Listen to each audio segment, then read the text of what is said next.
blurred culture continues to thrive, a dark, unknowing threat begins to grow, taking over communities across the globe. The villainous team known as Culture Vulture lands at the front door of blurred culture, demanding ownership of this beautiful world, wreaking havoc and causing mass destruction every step of the way. And with all hope lost and the culture on the brinks of being overran, Deuce is the Yaness of podcasting, Picardi Sensei the master of branding, and Didge the technical tactician. Collectively known as Geekset has emerged once again to help blend hip-hop culture and geek culture together in one place.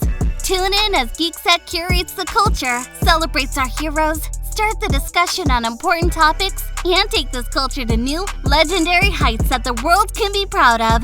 Geekset, do what you love and love what you do. All right. Welcome back to the Geekset Podcast, the only podcast that blend hip-hop culture and geek culture together. I'm your boy Deuces. With me, I got my man Bacardi Sensei. What's good, everybody? How are we doing today? We are doing great. And as always, I got my man Didge. What is happening, people? Yes, and this is going to be a great episode because we did a lot in these past 2 weeks. Since last podcast. Because, you know, as we were talking about, we was like, what else we going to talk about? Hell, shit, we had a whole in studio guest. We did have a studio hack. Yeah. So I forgot. You know what I'm saying? I definitely asked, like, what the fuck is we talking? I know we talking about a Black Panther. Yeah, we definitely talk about Wakanda Forever and everything. Right. But I definitely have forgot about.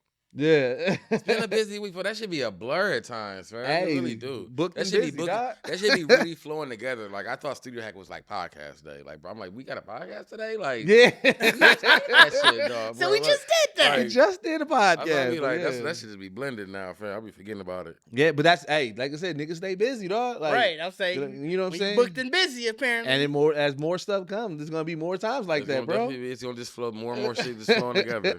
Just doing constant content. Yeah, bro. Like I said, you know, as we continue to build and just kind of what we're doing with the studio now and everything, like, you know what I'm saying? Just be able to just like, all right, I'm going to just knock out this quick 3 episode real quick or something I'm going to do real quick, you know, doing like solo joints real quick. Like, I'm just going to talk to the camera real quick and knock this out. Like, I just feel like there's going to be a lot more stuff that we're going to be focusing on and being able to do. Yeah, I mean, that's what I'm saying. At some point, it's gonna feel like it's gonna really feel like work. Like it's gonna really. Right now, for me, it still just kind of feels like, you know, we just you coming in, getting the project get some stuff done or whatever. Yeah. But it's gonna feel really more consistent, really soon. I feel like that's gonna just be feeling like you just here. Yeah, you know what I'm saying? Like just here. So I'll figure we go in the order of things, right? So we'll talk about the Wakanda event and then talk about Wakanda Forever, and then we go to break and we come back and we talk about Studio Hack and, you know, what we've been up to and everything like that, and then we end it out. I mean, that works. I can deal with that. For me. That's right. A nice little. So let's talk about Orlando's event, man. Shout out to him. You know what I'm saying? Yeah, shout out to the Visionary League. Yes, man. That was a dope event. Second time of them putting on an event. Yeah. Black Panther focused on networking and just, you know, in general and black just visionaries and stuff like that. It was really dope, man. Yeah, I think just having anything like that anyway. Like, I mean, like I said, the Wakanda Con idea, yeah. You know what I'm saying, just kind of is one of those really strong avenues that we use. So being able to use that for networking or using it for just meet and greets in general, just for us to be together. Yeah. Right. That's what I'm saying. It was just a good event to have. Yeah, and then like I say, he stepped it up because I mean, well, now, I wouldn't even say necessarily stepped up because the first venue was it was a at dope. the IPIC, right? Yeah. The first, we just didn't have. Yeah, that's what I'm saying. The first venue, I think we had bowling and all that over there. The first venue, I felt like it was more. There was more of a imprint, right? Like as soon as you walk in, like they had more stuff.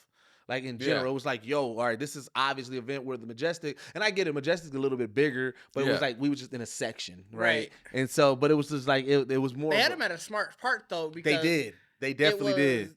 You essentially got this whole little area. It felt like, yeah. So like the theater was right there.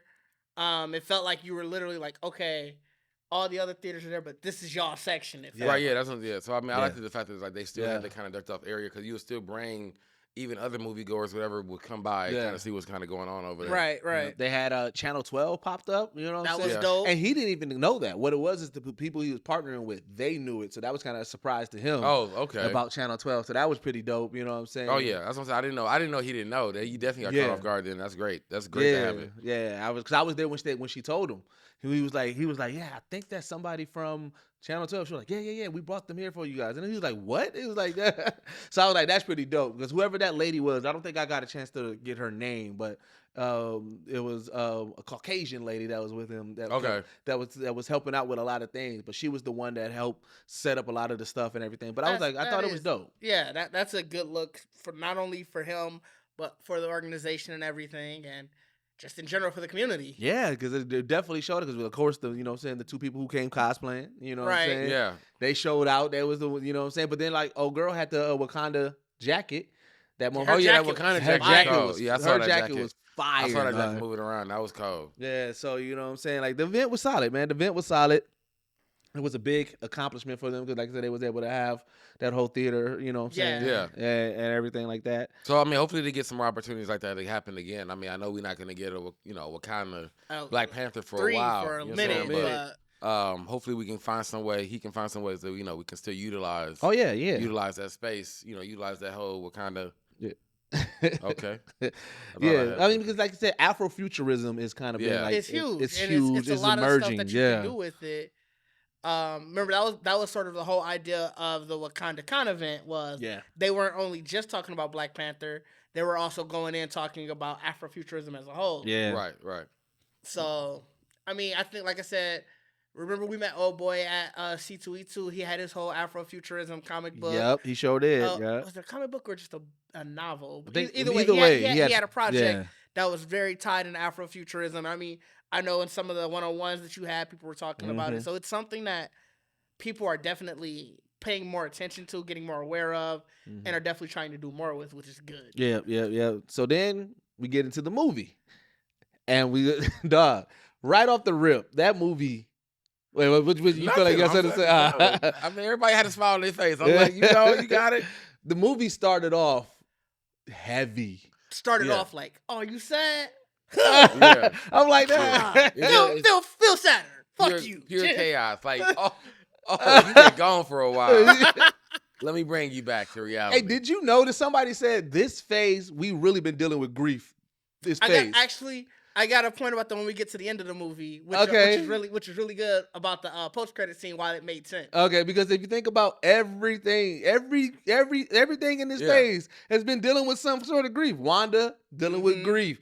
Spider-Man dealing with grief. Yeah. It was definitely Thor was definitely grief. It was like, good Lord, bro. Like what? Yeah, we thought we was good after the snap. It's like well, that's because this was like, all right, the snap happened, but how do you think they felt about the snap? It really that's what this was. It really punched you in the gut. And it's like and like I said, we didn't know that they was gonna actually like portray T'Challa's death. Yeah. So right off the rip, like when you watching it, you like, wait, what is going on? Well, what didn't help with it was, they obviously did the Marvel Studio, like the tag. Yeah, the tag thing. One, that was complete silence, and it was all Chadwick. So it's complete silence, all him, and then it comes into just chaos because he's dying. Her praying the boss, and what's crazy about it was when it happened. So sometimes when the movies start, you hear a couple people like, all right, here we go, like.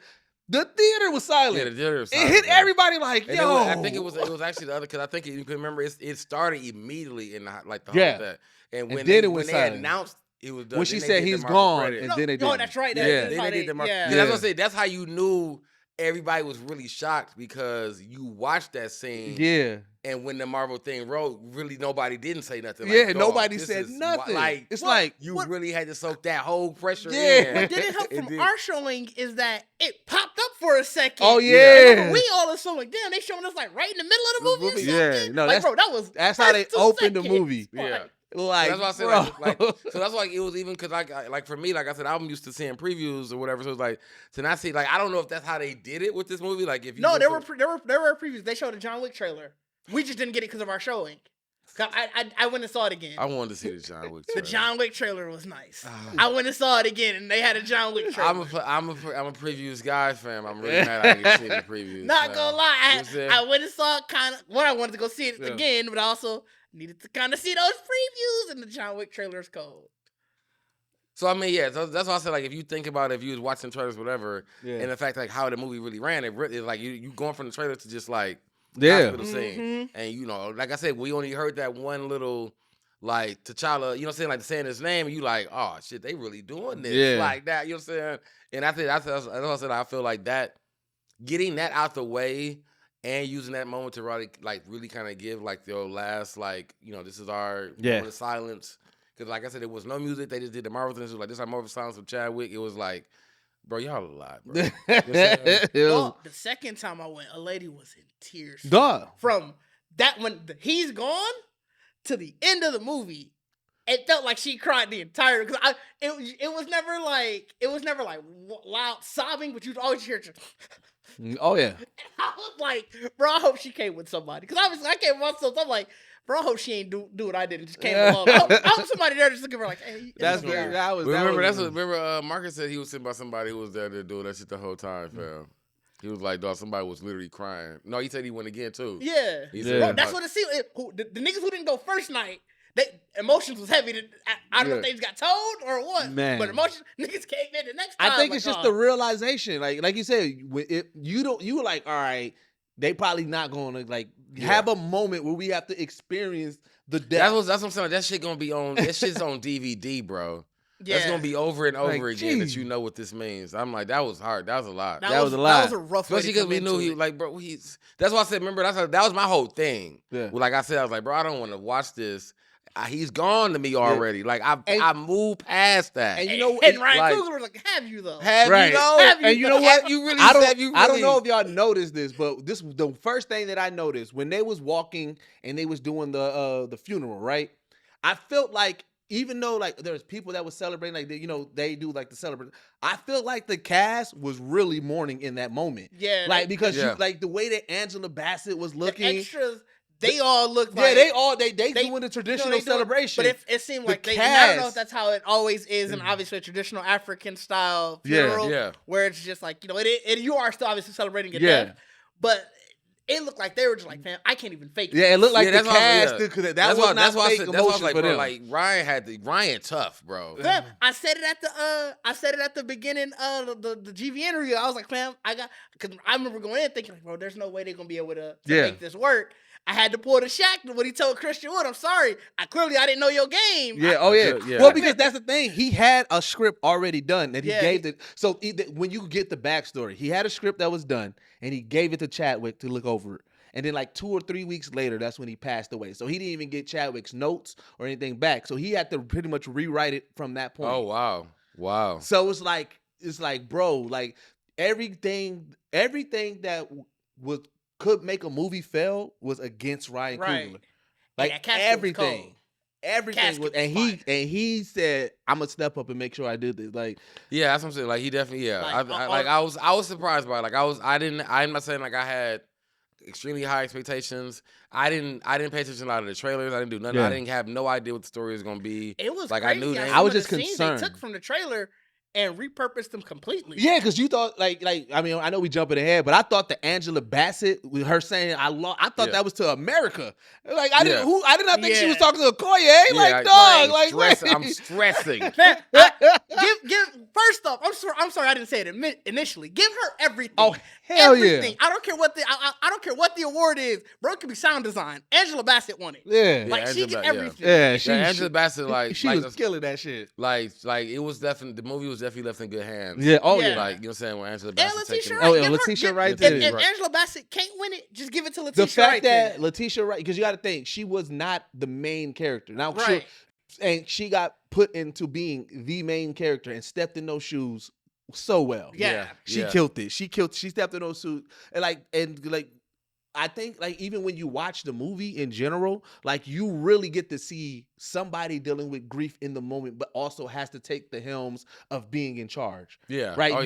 You like that story, like there wasn't a miss in that. It was like, yo, yes, this is somebody who is I'm technologically advanced. Like I that's what I focus on, technological stuff. Right. But then also like, now my faith is broken because I couldn't save my brother. Now, well, you guys also want me to run Wakanda. Now I also got to defend. Now, like it was not only that, it was a person who was processing grief, and in the process of trying to feel better, grief came back and was like, it spun the block on her. Gotcha.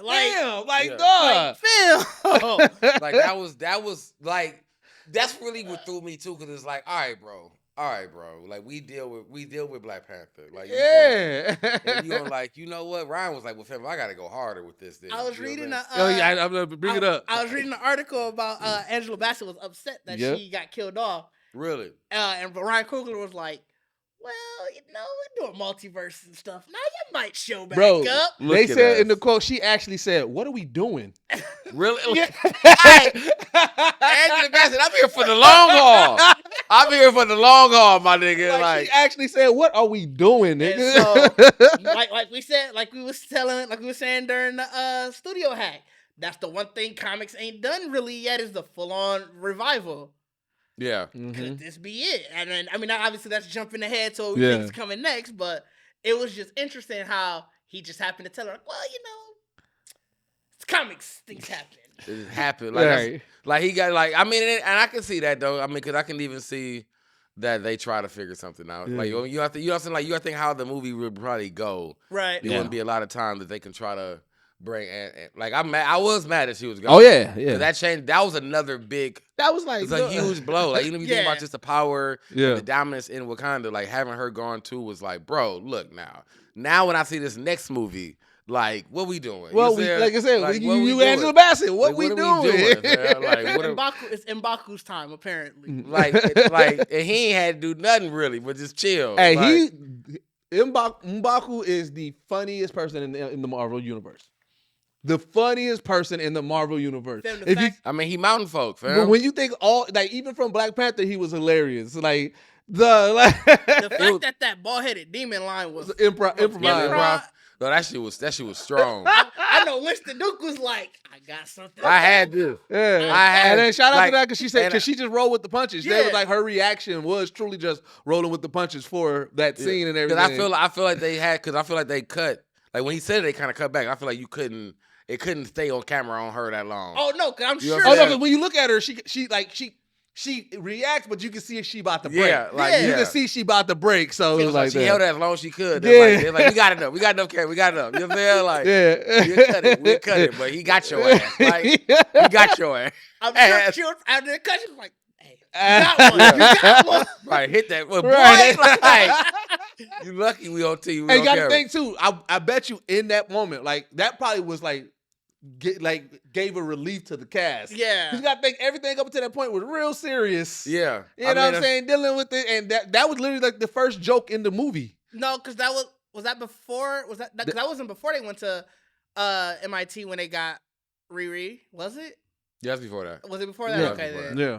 That's what I'm saying. But yeah, that was before that. Because that wasn't that when he dropped up, when he made the first initial request, when he popped up and showed them. That was right after that. That was his intro coming. Because remember, he didn't know much about it. He was like the little fish man. Like, yeah.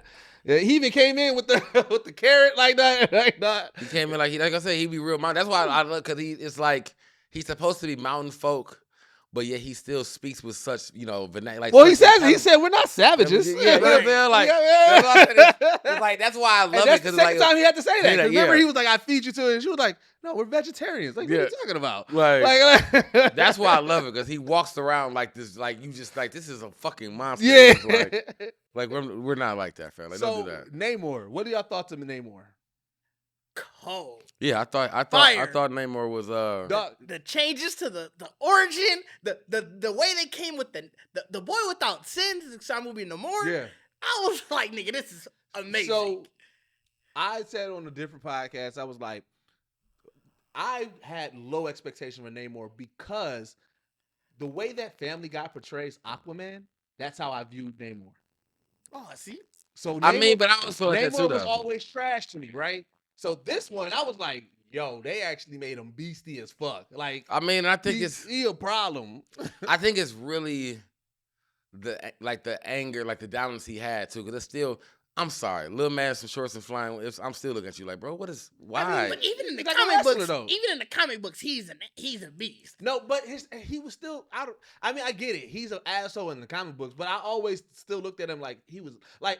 Aquaman was the cooler one to him, and Aquaman also in the comic books was kind of lame. Like that whole fish man idea to me was always lame. Oh, that's the idea. Yeah, like so- Namor. I always thought Namor was actually definitely better, cooler than Aquaman. See, I didn't. I never. You also like DC more. Yeah, I mean, like, true. That is because true. I was like Aquaman was like after you can watch Super Friend like I'm like that's Aquaman. Well, no, see, not me, because see, the Aquaman that I always equated to was from Justice League Unlimited and stuff like that, right? So that Aquaman wasn't as corny. He wasn't as he was still pretty. He corny. was, but he wasn't the comic book corny. He wasn't, but he wasn't as cool as like Jason Momoa. You know what I'm saying? But he was a good between. Namor, even in the comic books, he was that asshole. He was that an asshole, but I just didn't. He was that cause he had the whole thing. He would always tell. Yeah. He would legit just go to Mr. Fantastic Yeah, like, yeah. I'm finna take your girl. Yeah. Yeah. In some cases, do it. But because what Bacardi said, that's how I always viewed it. I'm like, bro, you still is just like a wrestler in some shorts, right? Fair. Right. But this one, I was just like, bro, this nigga is a problem. Like, Dog. I think it was really more of like his demeanor. it was his demeanor and like it was a perfect setup. Like having him sneak into Wakanda was definitely the first perfect moment where you like, all right, this nigga finna be a problem. Bro, the way he snuck in, it reminded me of like, when the mafia comes in, they be like, hey, this is a nice place. Yeah. I would hate for something to happen. He definitely he put said, because this air, ooh, man. the man came out of the water. You just like, it's so fresh. And Why? the queen is like, who are you? He's like, man, woo, I ain't never. He's like, bro, like he ain't even. I ain't studied never it. seen this He place. He ain't gonna give a fuck about what they saying. And the fact of how far, because obviously they show they kind of telecom where it's at. Like, Tim, you did a lot of swimming to get there. Yeah, you did a lot of traveling. Undetected. And not by himself. He had a crew that dropped off this whole machine. That they didn't even hear, right, bro? Like y'all can't that was that. Like I think if like for anybody, because I mean that was to me that was better than Killmonger's entrance. Oh, for You know sure. what I'm saying? Like the hey auntie and all of that was cool, but like y'all invaded. Yeah. Yeah, like Y'all we invaded. already because here. Killmonger didn't invade. He pretty much got brought in because he bought bro. So it's like I feel like fam just like that scene of him showing up was like, all right, yeah, bro, this nigga, he gonna be a problem because I feel like that was the purpose of them showing how tight security was in the movie. Like when they just showing him coming in, like they were showing all these kind of things and they were talking about the proximity, and then all of a sudden this nigga just out the water. Like, hey, it's nice over here. That's what I was telling somebody, because somebody was like, their issue was they was like, this is the advanced civilization, but like they just got invaded. I'm like, them up until this point, Wakanda had no true threat.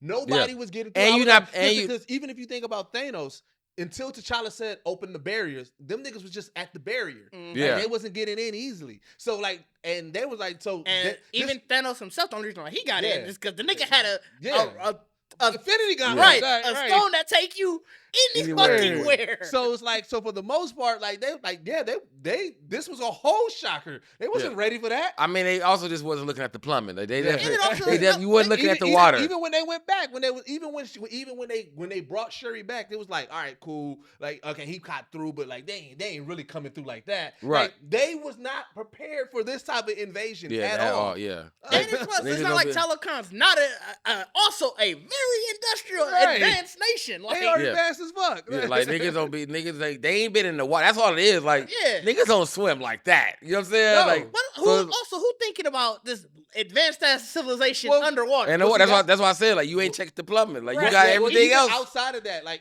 what I really loved about it was when they brought the Talokan and they brought them in and like they really start talking about who they are and their origins. Like even Okoye is like, yo, everything that I know about vibranium and Wakanda, it's fucking different. Up. It's changed. It's changed now because you thought y'all the only place I got it. Yeah, because it was arrogance essentially. Because you thought when this big ass rock crashed that it doesn't break up. And it's just y'all. Like it was a moment that we definitely. It was a moment where you thought like we ain't that elite, bro. Yeah. Like, it's one of those things where, like you said, when a meteor hits, it don't hit it one. Like we now conventional knowledge, we know it breaks up as it's hitting. Right. Yeah. They were just arrogant, like, nah, this one didn't do that. Right. Like this one ain't do that. Yeah, the vibranium was only here with us. This is our like the fact that they were like. That's what made it so crazy because it's like it's in Wakanda, like it's in the ground, and it's like they just like. It's in the water too, like bro, y'all in like water's under y'all, nigga. Like Water is under Right. y'all. And what they call the tectonic plates? Like shit moves. Yeah, like that's what I'm saying. It was real life arrogance. Like, and it's just, you kind of. And that's what I said. Nobody ever would point that out because we're not gonna do it to our black people. But it was you don't want to. But also you got to think about it too. Like, and like this is where Nemours, like his whole thing came from. If they wouldn't have known about vibranium and if they wouldn't have went searching, he cared about being hidden.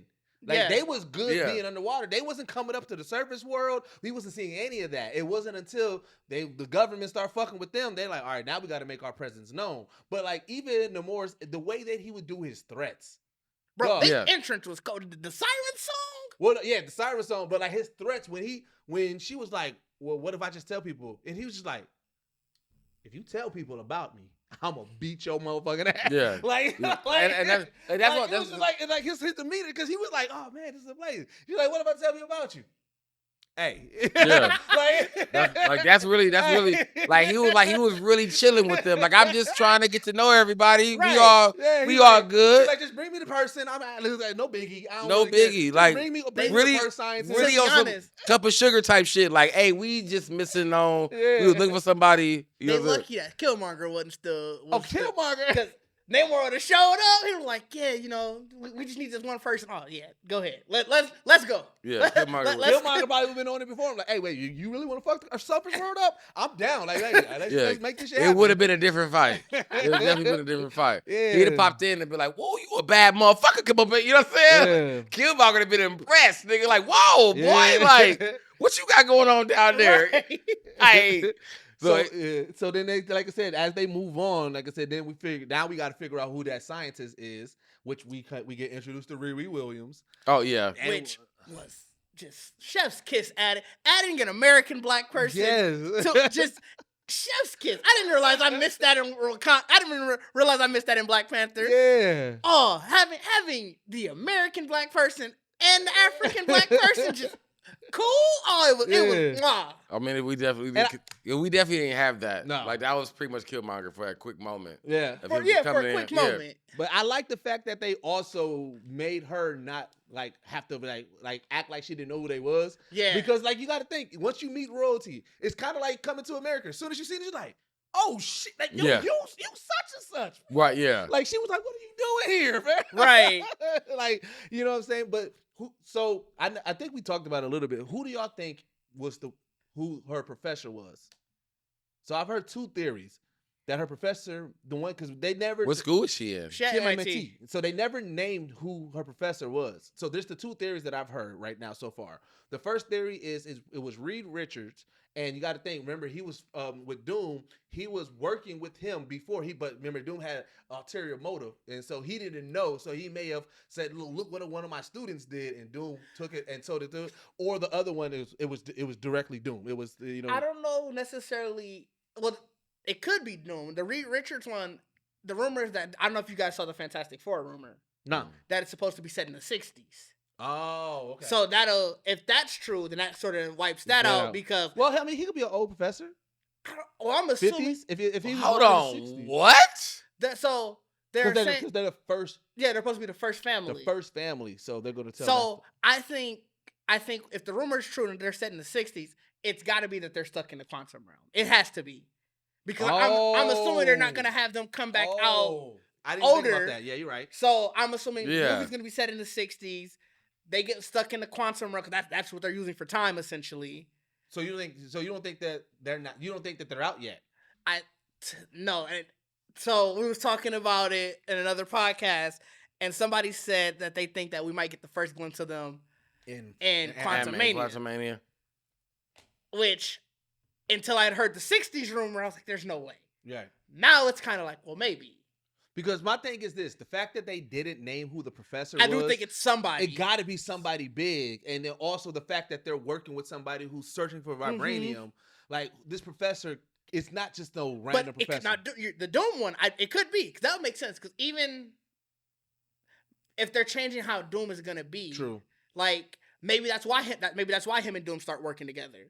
It's once he gets out, So Doom actually is a present day person. Yeah. Yeah, so they could make Doom a present day, And when they get out of the quantum realm, he's interested because of that. Yeah. And so that's why they start working together initially. Yeah. But see, I don't like that because I feel like because in the initial Fantastic Four, it was all of them, like as a group. You know what I'm saying? That pretty much got got trapped together. Yeah. So it's like Fair. they would have to give Doom some other reason that he. Well, that's the other reason. If he starts messing around with the quantum realm, because Are they supposed to say the quantum realm's gonna give them their powers? We don't know. We don't know. I'm just if they're because what if they already had their powers and then they got like so if they tell their original stories in the 60s because you gotta think if the movie is set in the 60s and then Doom is a present day, that means that they would have gotten their powers messing around with something and then the original way they got their powers and then messing around with the quantum realm is what got them stuck anywhere because it could be then when they finally get out, then Doom's like, oh shit, well, I want to know more about it, and whatever he's fucking with turns him into Doom. Okay, I see. Which most likely would be because the big Joker is vibranium, right? Mm-hmm. So vibranium interacts with everything differently, right? So we don't know the impact of vibranium and the quantum realm. So that could be something where, think about it, Doom's searching for the vibranium, and then he finds out about the quantum realm, and now he's trying to merge these two alien unknown situations together, and whatever the reaction is what turns him into him, because now that also makes Doom way more vicious. If the metal that's on Doom is vibranium and not just regular, that's out of control. Ooh. That's out of control. I don't know where they're going with it. I don't know where they're going with it, but I can also see that they're already out. And like that's why. Well, see, that's what I was thinking. Yeah. If they do, because they like you said the 60s things with the post snap. But I was just thinking in general that it would be like you said. We do get a mention to him in Quantum. I can see Kang saying like there was 4 others too that I talked to. And that's what I'm saying. Like that, and that's what I don't think we'll see them. But it might be in a story like somebody did get it, because it would be like we can't. How do we get out of here? It's gonna have to be a story like 4 others got out of here before. In the trailer, he asked. He talks about how he's killed multiple Avengers. He asked, "Have I killed you before?" Have I killed you before? So we know he's seen other at least people who are quote unquote Avengers or superheroes. Yeah. So that's why I said I feel like we'll get that like 4 people. I had a family or whatever. I asked people who got away from me, so that's whatever. Yeah. Like he would probably say family. Like I had a family, I had the especially if they're leaning the first family. Oh yeah, that'd be the key word. Like I had a group of people that were like a family that worked their way to get out of here, and that would make sense because then that would put them out like now. Yeah, and that's the sense. So it wouldn't, right? And it could, or what it would be. Because it would be mentioned, we don't know when they were out. True. And this could be happening at the same time as Quantumania. So you could both could be right. Also, because of the way that time in the quantum realm goes, like the movie could be in the 60s, but like I said, and by the time they get out, it's now. And like I said, that's where they time. Like there's a whole. There's a lot. There's a whole way they can do it with the quantum realm and everything like that. Because that's what I'm saying. Because unless they were to do the whole movie, because I feel like you wouldn't do. You're not gonna do Fantastic Four, and I don't know how we on here, but. I don't know how you could, about the professor. But you wouldn't do Fantastic Four and have that movie end with them still in the quantum realm. So if we gonna get that movie, I feel like we gonna get the actual story of them getting in and out of the quantum realm. You might. You think you would? Because we'd be so far. Cause like I said, if we were thinking in our theory, you know what? That Reed Richards out now. I know how they'll do it. I know how they could do it with the quantum realm and everything. Right? It depends on when Fantastic Four, I guess, comes out. No, but even with the 60s, because here's what they could do and how they can get it in, and then that way it moves forward. Because the post-credit scene of Fantastic Four can be the family getting out, and all we just see is them out, right? Because then the whole movie is them and how they got in and what ended up happening to getting them in, right? So that way now everything afterwards is like, now the Fantastic Four is here. We got to deal with that now and everything like that. And they can move forward with more movies. And stuff that's what I said. That's what I said. If they do it, even if they did in the post credit, I'm just saying in general, that movie has to get them in and out of it. Yeah. You know what I'm saying? So then wherever they're out, now you can make a movie and tell us where they at in the story. Mm-hmm. But if they have a second movie of them still trying to get the quantum realm, especially if we're going to get a nod from it. Okay, that makes more sense. I thought you meant like just throughout the scope of the movie itself. Yeah. Oh no. Like I feel like but I'm like they gotta, because I feel like that. Because I feel like that's going to be a nod to everything. Like like the fact that we're going to see Kang and all that stuff in this Fantastic Four, and them are probably going to see them in their movie. You know what I'm saying? In his movie, but we've already going to be aware of it. It's slated to come out February of 2025. That's Fantastic Four? Yeah, which will lead it right into the Kang Dynasty. So it'll lead. Oh, so that would. So then I would. Which would make sense because now if he's already fought them or he already dealt with them, they gonna be the ones like, look, Kang ain't no joke. Yeah, we got it. Yeah, they gonna bring Fantastic Four as the people to help fight Kang. Yeah, because they go. But but that would make sense. Or because reading them already, their family. So that's gonna pretty much get that story probably in the Fantastic Four story where Kang meets Reed and realize like we're family and all that kind of stuff. Like Ant-Man's relationship, like it just in general in the comics. That I don't. I wonder how they would have to play it because up until this point, the only people that's going to know about Kang is Loki, which we know he's off somewhere else. Ant-Man and them, and then First Family. If they go that route, yeah. So there's not that many people that's gonna. And if you have a whole movie called Avengers Kang Dynasty, you need at least somebody to rally the troops. Like, hey man. Hey, listen. Like, yo.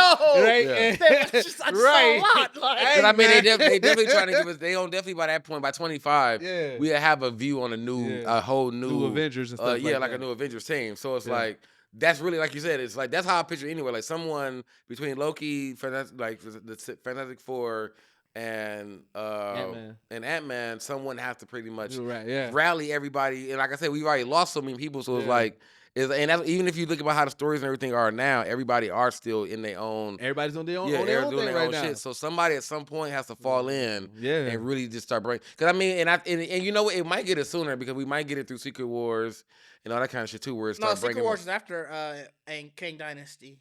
Is it? Yeah. It's Kang Dynasty because Secret Wars is the other of the two Avenger films. Mm-hmm.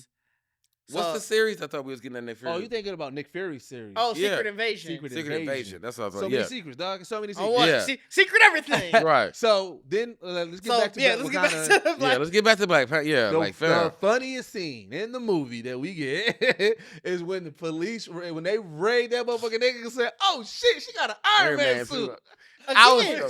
Black American, just regular black people, dog. Because that's something. Because you got to think. At this point, everybody knows Tony Stark is dead. Right. And Damage Control has captured all his tech, most of his tech. I don't know because I think that's what Armor Wars is supposed to be about. Well, yeah, but I'm saying that's Damage Control right now. Is in the process of at least getting it. So imagine you raid this motherfucking random warehouse and you see the Iron Man tech that you ain't seen in a long time, you gonna be like, oh shit, she got an Iron Man suit. I picture like he was on scene, so I picture he was like, oh shit, she got an Iron Man suit. Like you fresh, like you know that's the only suit you've ever seen anyway. Suit you ever seen? It's the only suit you ever seen anyway. So you going straight for that? He called it a War Machine suit. You seen the War Machine suit? No, Iron Man suit. Like, oh shit, nah. You out of control. Rhodey be out here running around in it. Like you ain't. Rhodey's still around. Like I don't know, man. Every scene they show us with Rhodey, he's just in military and in suits. He gotta be because remember his legs don't work. I think he gotta wear the suit at all times now. No, I thought he got the braces. I thought he got the mechanical braces. I thought he was just wearing the suit bottoms. I ain't gonna lie. I thought he was just wearing the suit bottoms, and then when it's time to fight, the rest just come up. I ain't gonna lie. It always looked like the suit bottoms to me whenever we see it. What? It always looked like it was partial to suit, dog. I ain't gonna lie. You think he walking around his robot legs? You thought his robot legs was his pants? It always looked like he was partially wearing the suit, fam. You know how bulky the suit is? Nigga, I thought he was just out here. Yo, hold the fuck on. You are disrespectful.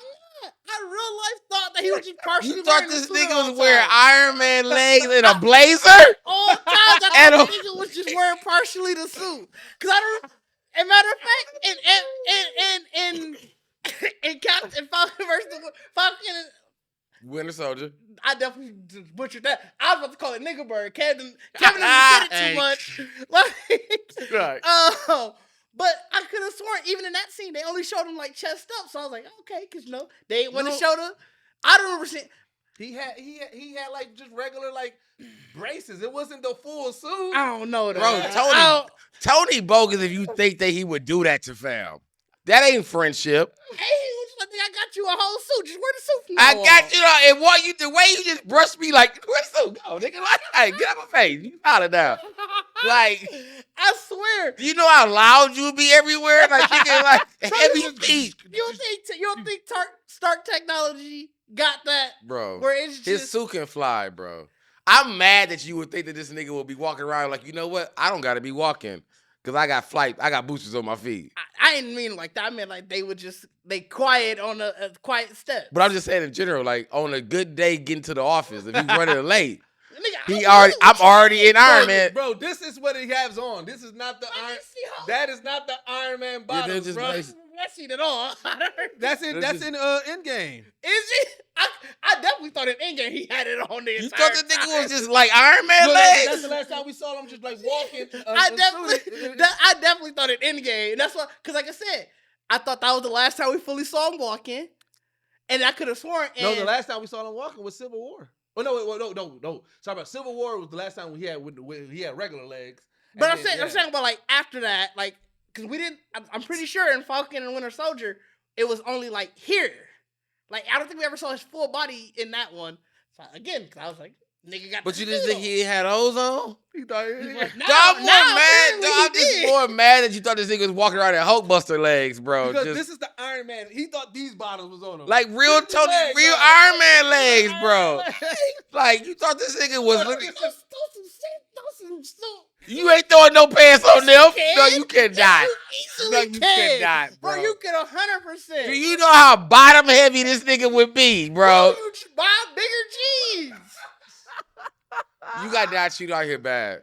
Bro, You disrespectful as a motherfucker for War Machine. Bro, I'd be full armor the rest of my life. Cause you came with your legs. You just go. Just the head out. That's all it'd be. I'm mad that you just really think this nigga was throwing these on with a blazer, bro.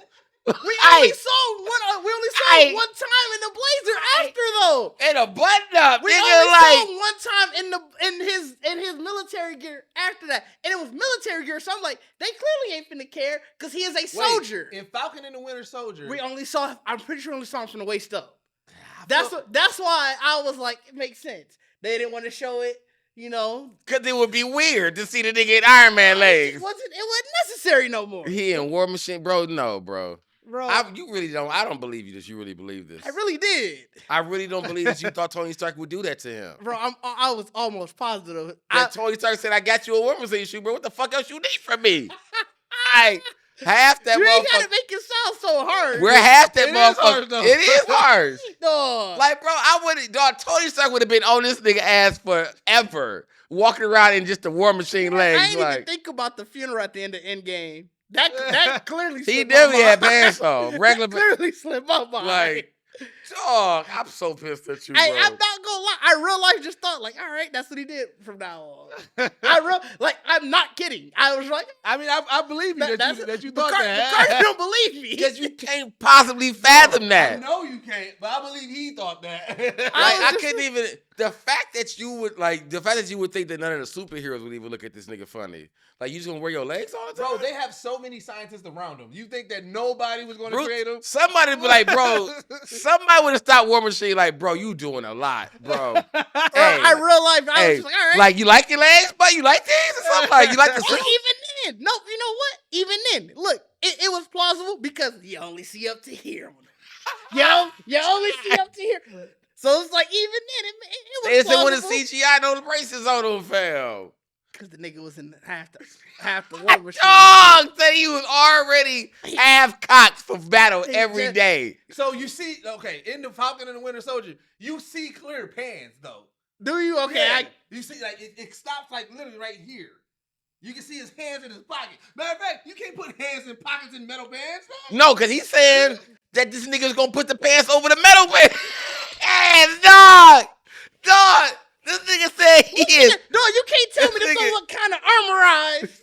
This nigga said he is. Tell me this don't bare immobilized legs, robotic. The way Don Cheadle was looking at him, that's how we looking at this. That's how I'm like, dog. Because Anthony Mackie would be looking at Don Cheadle. So you know what I mean? So I think niggas would be staring at this nigga if he just walk around and work. This don't look kind of armorized. Look at that. Nigga, it has a plate on the thigh. Fam, what are you talking about, fam? You can see a plate on the thigh.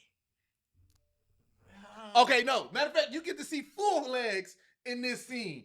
There's no armor underneath He these definitely pants, a full bro. blue pants. There's no That armor one- underneath these pants. That one looked like the whatchamacallit though. That looked like he got his braces on. I don't know, man. That's armor on. I think maybe he got some thin ones. His dress pants do got some patches on it. It's like, bro, you couldn't put that nigga in some braces pants. Like, I didn't know that. That's Like, what I'm saying. but it looked like they don't. That's not the War Machine legs. He could have got a. We ain't seen this newest War Machine suit.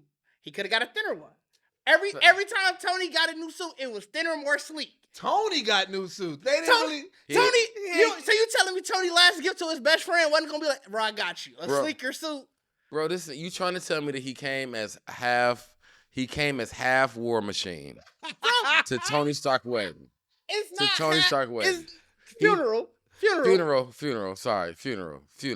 Because the nigga would be rolling in his grave. He wouldn't. You know what I'm saying? Tony Stark was all about his suits. He was like, I'm glad. He's probably looking down like, I'm glad. Tony Stark would pop out his casket to say something about that shit. Like, boy, you brought your legs. you brought the War Machine legs. You brought the legs. If that's all he had to. No, fam.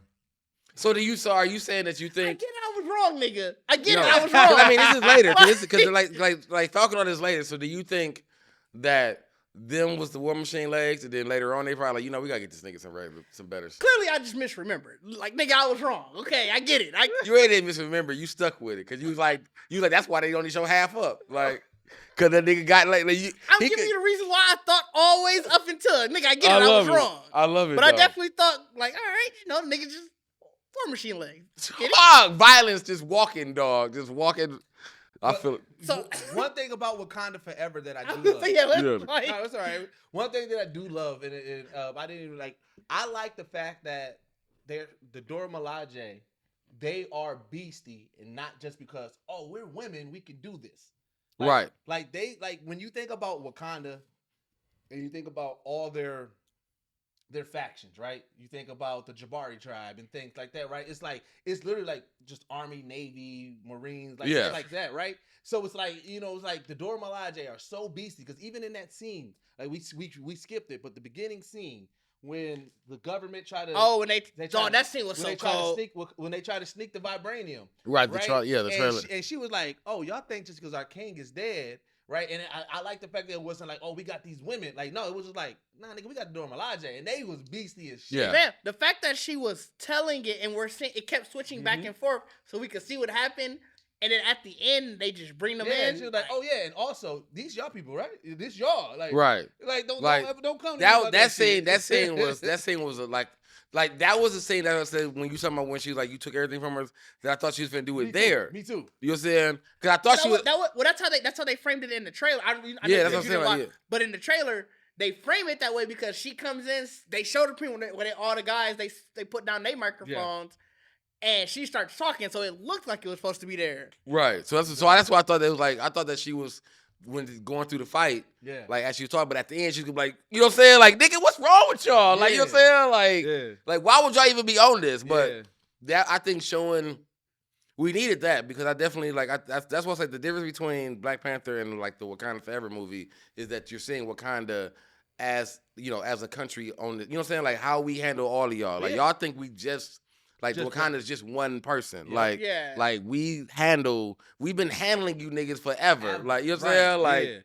Like, and we always got ways to deal with y'all. So I felt like that was what we needed to see because in any other movie, it would have been the Black Panther stopping that. You know what I'm saying? And even like that scene, they wouldn't even try it though in any other movie. But even on the bridge when it was just Okoye versus the Taliban, like she was whooping their ass or holding her own. Yeah, you know what I'm saying? Until they pulled a trump card and brought niggas back up, and she was like, "Wait, the fuck?" Like, because she held her own. Really, the one she couldn't hold her own was Atuma. Yeah, it was literally just him. Yeah, I mean, and I think that's he looked like he they general. Yeah, of course. Him and then Namor is like they general. So. I mean, it seemed like the regular soldiers like, we can handle them. But niggas didn't die, so it's okay. I mean, if you can't kill them. Did y'all agree with Queen Ramunda or with her? How she disciplined Okoye? About stripping her of everything? Yeah, I didn't. I felt that it was unjust. I think it was just. You shouldn't. I told you don't take my kid out because I just lost one kid. I told you don't do it. You decided to do it, saying that you got it. You didn't have it. And we beefed on the last movie. We beefed in the last movie. You turned your back on me. But see, I thought that back on me. That was petty though. That part. That was petty because that's how black people are though. But as Dora Milaje, you are. I agree with you. It is. I agree with you. I'd have used it too. That's why it's investigator. But also to Okoye's defense, when she said we was going out there, remember, Namor and them said, "You bring us the people." She didn't think she was going to have to fight them. But still, she said, she was like, what? She was like to the FBI and them. She was like, "Oh yeah, we got that." But she didn't know about them. But she also said, "You don't know what can happen." She told her about that. This is a threat. I don't want my daughter leaving Wakanda. But they gave her time. Like if somebody says, "Hey, just bring me the people," I'm gonna be back. You hit me up. Why you trusting this nigga that invaded you? He definitely why you he came in your backyard and told you niggas like and he told you don't talk about me. Like tell somebody. Talk about him. Tell somebody about me. You know what I'm saying? But, right. But all of that, yet you trusting that word? Like I'm sorry. Like if anything else, I'm gonna be on even more fuck shit because you really not gonna tell. So I'm finna really be on your ass now, cause if you tell, I'm really gonna get on your ass. You know what I'm saying? Like, so I'm finna just fuck with you. Like, so I'm finna come out. I'm finna like, oh, y'all out on the surface. And they will. What I didn't like though, but I got it because I guess they supposed to be water. Is them niggas was quiet. Like even on the bridge, when that motherfucker came, when they came on the fish, like you didn't even hear the big ass whale. It's like they just everybody told the whale, like nigga, you bet not do no whale song right now. Like they just popped up out of nowhere. Like I'm like, bro, like them niggas was like I think having an invasion, knowing that the fact that I think what was great about Namor is the fact that we know that it's there. Yeah, like it wasn't a lost battle. We didn't lose. He didn't die. So this dangerous group of people are in the water regardless. You know what makes them more dangerous? And this is where something that Wakanda didn't realize, but they realized. All their people have the heart-shaped herb within them. Like whatever the herb is for them. Yeah. Black Panther, they only give it to the Black Panther. Black Panther, yeah. So like their whole army has the strength of the Black Panther where we just like, oh, we go.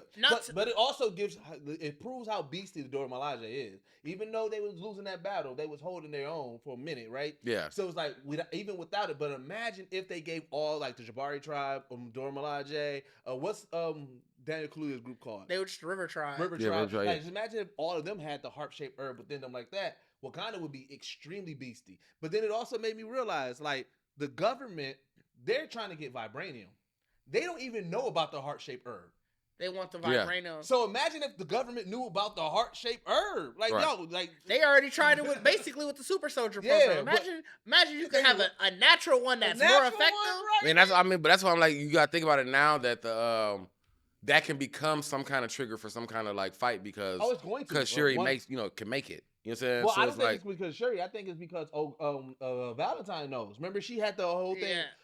Which that was a plot hole. Of course, that was a very well. It was a plot hole to set up the Thunderbolts. That's what it wasn't a plot hole. Well, obviously it was a plot hole for a reason, but they had to give her a reason to know everything because remember she's Amanda Waller. Yeah, she needs to know more than. But it was a plot hole in the case of how were you able to bug Wakandan technology? Easily too at that. Yeah. The AI should have known that, like, yo, this got bugged. Oh, yeah, maybe so. Yeah. Like that's a plot hole. That's what I said. It's a plot hole. Because but I mean, but we also don't know who she working with. Then why did you need Riri to get the vibration? So remember, it's different thing. Hacking technology and being able to identify a metal that's not even known in the world is different. I feel like if you had somebody hacking may be easier.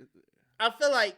I don't know. I felt like that was like it's not a huge plot hole and didn't take anything, but I felt like that was like a mini thing. Like, that was they had to. You have to set up. And it might have been. And it might not have been. I think we're thinking about it too. Like we're thinking of like a hack. Well, and she said it. But I mean, I feel like it was probably. I think she probably said a hack, but I feel like it was probably nothing more than like a bug on the beat somewhere. Like, cause I think he just talked to the beat. And to be fair, she could have meant I hacked your phone. Yeah. Because remember he was using his phone essentially every time. Yeah. Yeah. So I mean that's why I said I felt like it really wasn't. I feel like what it was. I think what I had pointed out was the fact that she knew Fam had to connect. Well, that's her. That part made sense. I feel like I feel like that was a known thing. Like you have to connect. So I mean, so that's what I said. So when she said like I planted the bees on. Like I feel like that's really what, like I already knew I was gonna hack you. Yeah. So having these bees and you gonna contact, like I knew. So that's why I said it could be the phone and not necessarily the bees, because it was like they are already close enough that she like I can get in this nigga phone, do whatever. You know what I'm saying? But I'm gonna set these bees out as bait in a sense to be like, I know you're gonna contact and do all this. Yeah. So that's how I took it as. Like I didn't think she really touched it with kind of like. The fact that she said she hacked those, and I was like, how? But like, you know, also, like I said, we talked about it during the movie. I like how they really showed us how beastie Nakia is. Yeah. Because it's like, you know, they said she was the spy and how beastie she was in Black Panther, but we really didn't get a visual of it. And just to see how she was able to retcon that whole situation by herself, save Shuri, infiltrate, like all that. Like, she ain't call for no backup. I mean, she just said, how you want me to proceed? She was like, do by whatever you need. And she was like, all right. And she just went in. She got lucky. She ain't called no group. I'm going to call lucky. Nah, nigga, she beastie.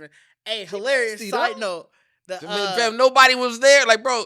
Because it's the same thing that we saying though. Like you said, like that whole place is literally filled with everybody with the. No, but I think she already had at least a tracking on her bead, on her earrings. Right. That's what I'm saying. Like, that's what I'm saying. Like just in general, like to get in, get her and get out, knowing that this whole goddamn place is full of motherfuckers with the heart shaped thing in them, and like you really escaped. But if you a spy, you a spy. I mean, that's what I said. Like that beastie as a spy. But hilarious side note: when she showed up, and the second time I went to go see, somebody audibly gasped. Just like you could tell, it had to be how cold she was looking. She showed up. Somebody was like, "Oh." I was like, "Yo, hilarious!" Came out that water like. Hey, listen here, Lupita getting her flowers right now. People is noticing, like, yeah, y'all irritate too. I'm like, fam, like, she didn't have it. Like, you know what I'm saying? Like, did I not see this in Black Panther? But no, it was so funny. But yeah, no, to your point, I think it was like Deuce said, she was a spy. She knew where to go. But she just know how you know how to be sneaky, right? Right. I mean, that's what I mean by beastie. Not necessarily beastie like hand to hand beastie. Obviously, you a spy, you good with the gun. Like she had the her blaster. But what I'm saying is showing how beastie of a spy you are, right? How stealthy you are. Like they didn't really right. I mean, that's what I guess that kind of made, because I mean I felt like she pretty much showed the same thing as pretty much what Namor did. Like I'm gonna get past all this shit to get up in here. You know what I'm saying? Like it didn't seem like they had really any defense mechanisms. I think they were just we underwater. You got to think about it. You got two civilizations who really don't get invaded. Right. I think they looking, because you got to think even more for them. They're like, man, we are so deep underwater. Nobody got the technology to reach us. Nobody got the technology to reach us.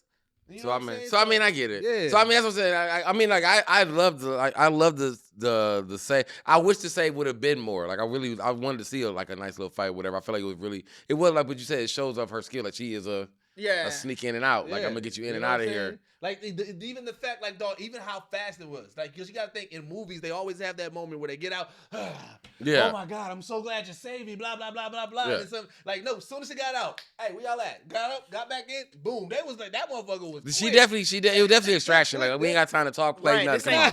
Come on. Which I mean, I guess that's even in that sense. Like she knew what she up against. Like look, I got a window. Hey. We got to go. We got to go. You know what I'm saying? I do not have the capability to fight everybody. Like we got to go. You know what I'm saying? So I guess maybe that's really like, so yeah, she like, I'm gonna get in and get out. We ain't gonna have no problems, but I'm like, you still finna cause a war when you leave, bro. But like I said, dog, the response time of the Telecon.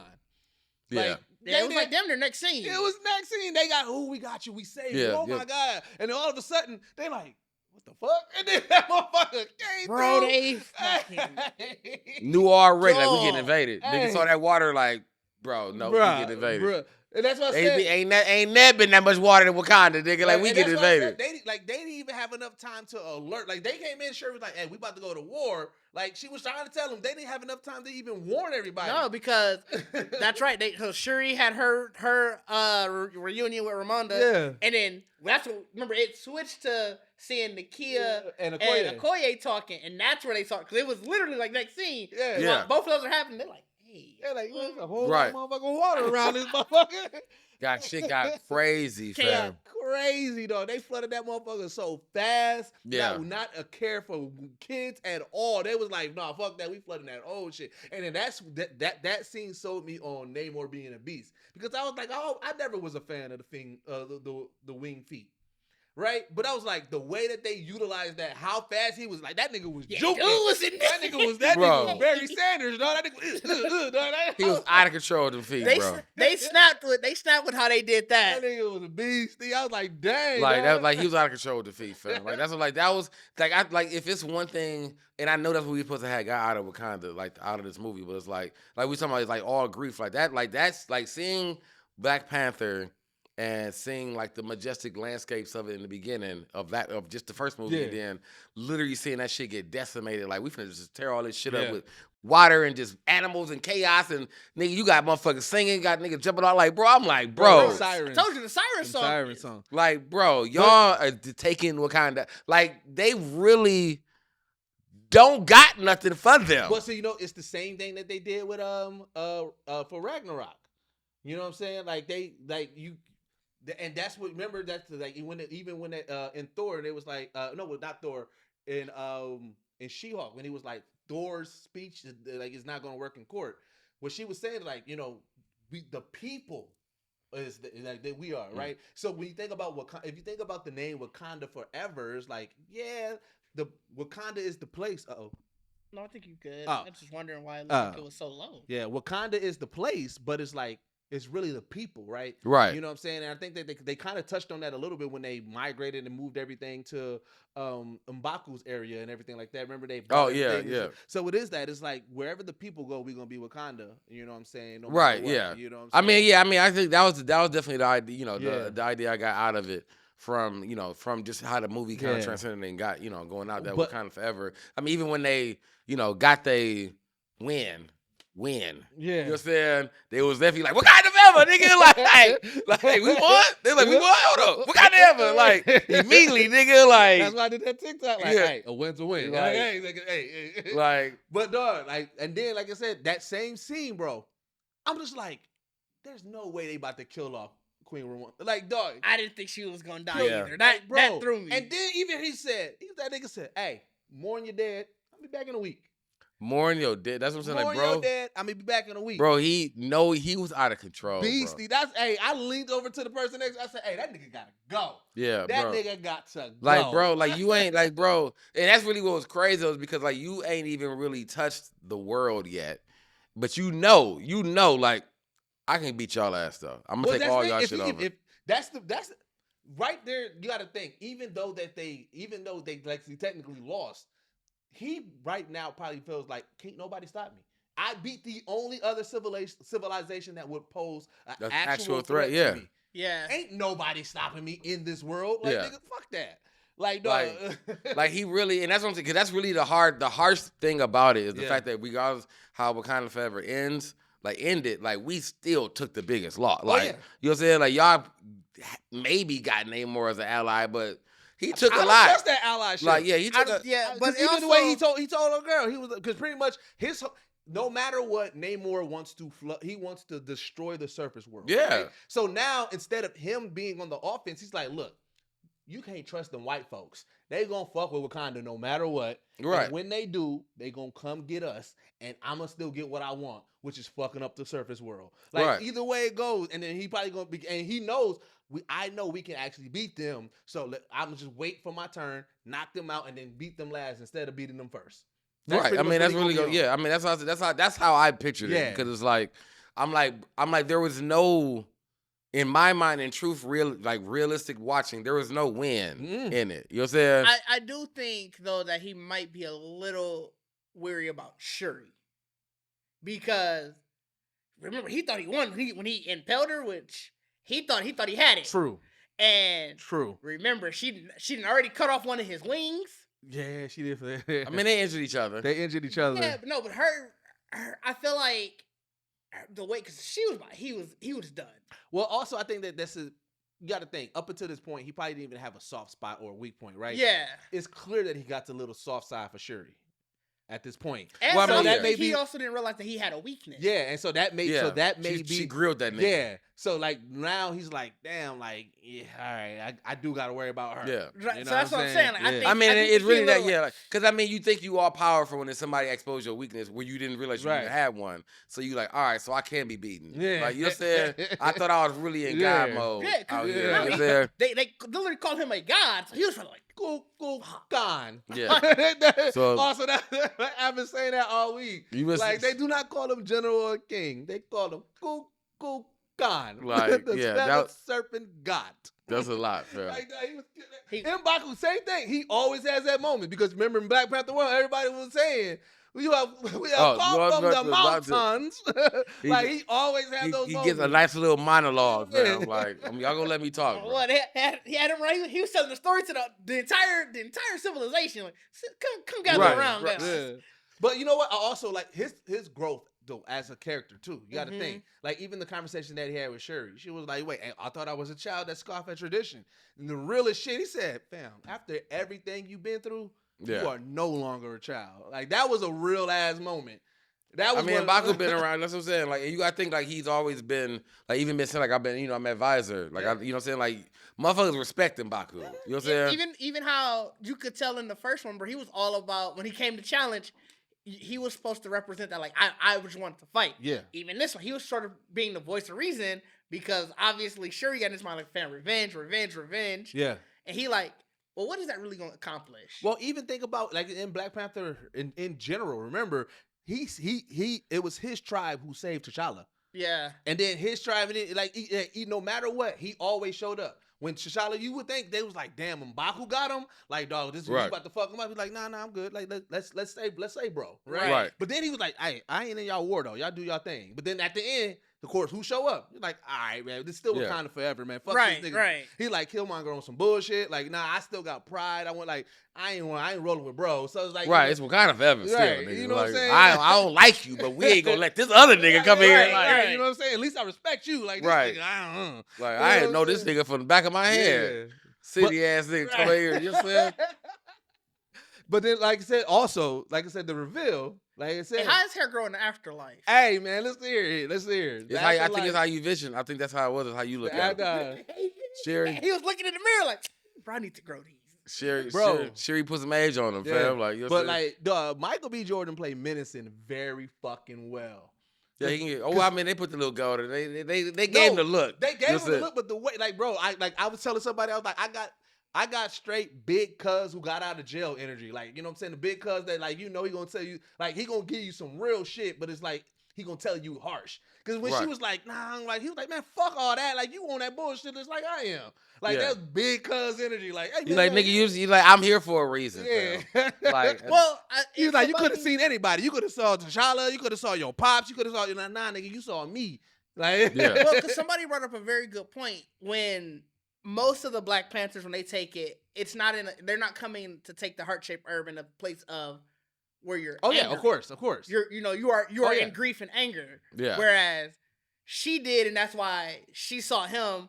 She didn't see the ancestral plane. Right. And the same for when he took it, he was in his place of grief and anger. Yeah, he saw his pops. So that's why he saw his pops. You don't necessarily go to the ancestral plane with like the calmness of seeing the afterlife.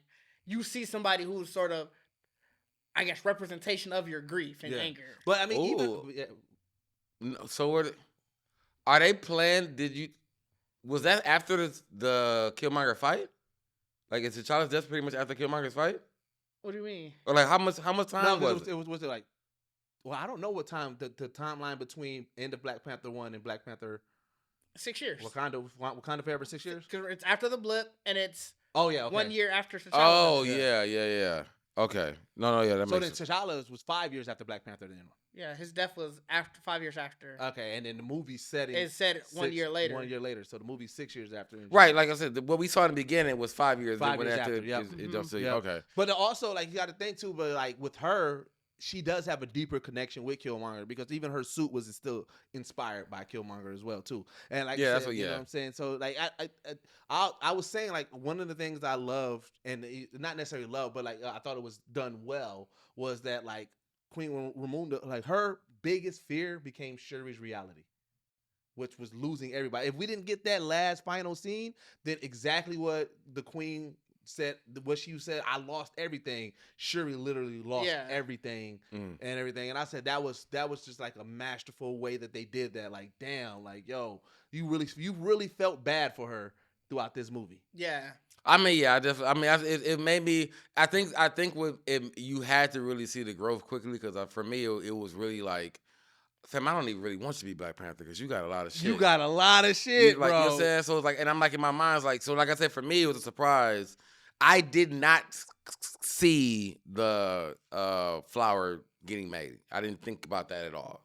Like I said, for me, my idea. That was also interesting plot. Yeah, like that was like for me. That wasn't really a plot hole. That was also an interesting plot device to use. But it was really quickly sense to me. I feel like it made sense for it to end up being made when it did. Yeah, but it was really interesting and convenient that Namor gave his mom's thing to this lady that he met for the first time. Well, that's why I said he was swooned by her. He started immediately when he met Shuri. Like, you got to think at that point he was like, "Yo, if we get together, we can have." Yeah, I mean, if you think about it, it was real Namor. It was still real Namor energy. Yeah, like he saw some new legs. Like, hey, fam, we can make something happen. Yeah, you know what I'm saying? And he look at it like I'm trying to still kill white like the world, but you could be my queen. We could be, you know what I'm saying? Like, and we could get out here. And she like, nah, I like the jury, but I'm good. Do you think the Talokan is more advanced than Wakanda? And the only reason I ask is this nigga made a sun underwater. What the fuck did he make a sun underwater out of? I feel like I don't know. I don't know. I wondered that ever since. Right. I've been thinking about that. Like how'd you do this? Like, that is some highly advanced shit, dog. we should have spent some time on that. Like, dog, you ain't. Shuri should have been like, boy, you did what? Like, Shuri should have definitely grabbed that technology. Like, nigga, I need this. Like, I definitely. That nigga made a sun underwater. Dog. I don't know, dog. I definitely been thinking like, fam, how did this happen? Yeah, he didn't give it. That was so great. He didn't give in. He just said. He just bragged on it. Like, kept moving. We got this. Oh yeah, and I did this, and then like. And I made a sun. Like, bro, and moved on. You ain't been on the surface forever. You made the sun down here. Like, bro. You can have daylight. So you still got the sun going. Like, can it cut off? Like, is it day? Y'all get day at night. Is it a button? Like, y'all go to sleep now. Sun's over with. Nighttime. Yeah, sun's over with. Nigga get mad like, fuck the whole day over with. You know what I'm saying? Somebody trip over it on accident. Like, nigga, who don't plug the sun? You can't tell the kids be home by nighttime. You get angry. You know what? Nighttime. Nighttime now. You on punishment now. Like, you think I'm playing with your nighttime is now. You know what I'm saying? Like, so that was definitely a weird, like I said, like the sun thing. But like I said, the flower. So like for me, now I really still stuck to the fact that we still I thought the Black Panther and Ironheart thing was going to be a shared of technology. So I figured the plan wasn't going to come in play because she was going to make a tech. I felt like Black that would Panther have just suit. been too much like an Iron Man type thing, and Ironheart is already Iron Man. Right, but that's why I feel like it would have been easier, favorable to Ironheart, still her being in the movie, because y'all both in a sense working on that. You know what I'm saying? Like she was like, well, I'm working on a Black Panther suit, and so I feel like even if they would have, I just didn't ever think the flowers would never come back. I honestly didn't. I feel like you kind of had to, because that sort of makes what Wakanda. Well, because how else do you make a Black Panther? Like, Black Panther is not just the suit. Like, there's more. Right. To it. I mean, so that's like they had to bring it back some way, because otherwise there's no strength of the Black Panther. You just a nigga in a suit that's made out of vibranium. And I mean, the name, like Namor, using Namor is perfect to bring it back. You know what I'm saying? Like, and I think that's really what it was for me. I didn't think in that realm that I do remember, knowing they use vibranium and all that kind of stuff, but I didn't know about they use the flower too. Well, I didn't know that either. Like, I don't know much. I didn't know much about the. But you know what? That would make sense to it because they changed the location of them. Yeah. To put them closer to Wakanda. Yeah, they did. I think they're further, because they're somewhere off the Yucatan Peninsula, so they're off of Mexico. Were they close? Yeah, because remember they're Mayan. Yeah. Oh, that's what we're saying. Remember that was the thing. They was like, yo, this nigga got to us that fast. Right. Like that. The fact how fast they he get had to literally swim across the Atlantic. Yeah. And granted, we don't really know how long he been swimming. The nigga could have been swimming for weeks. I doubt he was. He got the wings going too. He probably flew. Shit. But also, we know that they can create jet streams like out of nowhere and shit. That's also fair. Like the niggas literally just he can handle wherever the fuck he can travel. Like, right. The nigga definitely travel. So I'm like, so the one thing the only thing that I had like the issue with the movie was I felt like it didn't move the phases forward. I think that's why Val was in it. She was supposed to. Yeah, but again, everybody was waiting for that second post-credit scene of something. To that point, I actually really like how they ended the post-credit scene now. Because of what they were saying in the movie, how the Wakandans, they burned their funeral clothes to signify the end of grief and that we're moving forward. So you end the movie that's ending phase 4, the phase that is grief, by burning that, we are done with grieving. We are moving forward. Oh, it's so very symbolic. Was that what you were saying about the grieving thing? Oh, so that's very symbolic of, look, we are done with phase 4. We are done with grief. Good, because we are moving forward. They was kicking our asses in phase 4 in general. That's what I'm saying. So much grief, dog. I really like that now, and it makes sense to do it because you sort of bring it all full circle now. I mean, I guess that makes sense. Like, in that sense, that makes sense. But that's what I didn't like, too, because I felt like we only got a tidbit. Like, the story is gonna come out from the white folk. You know what I'm saying? Okay.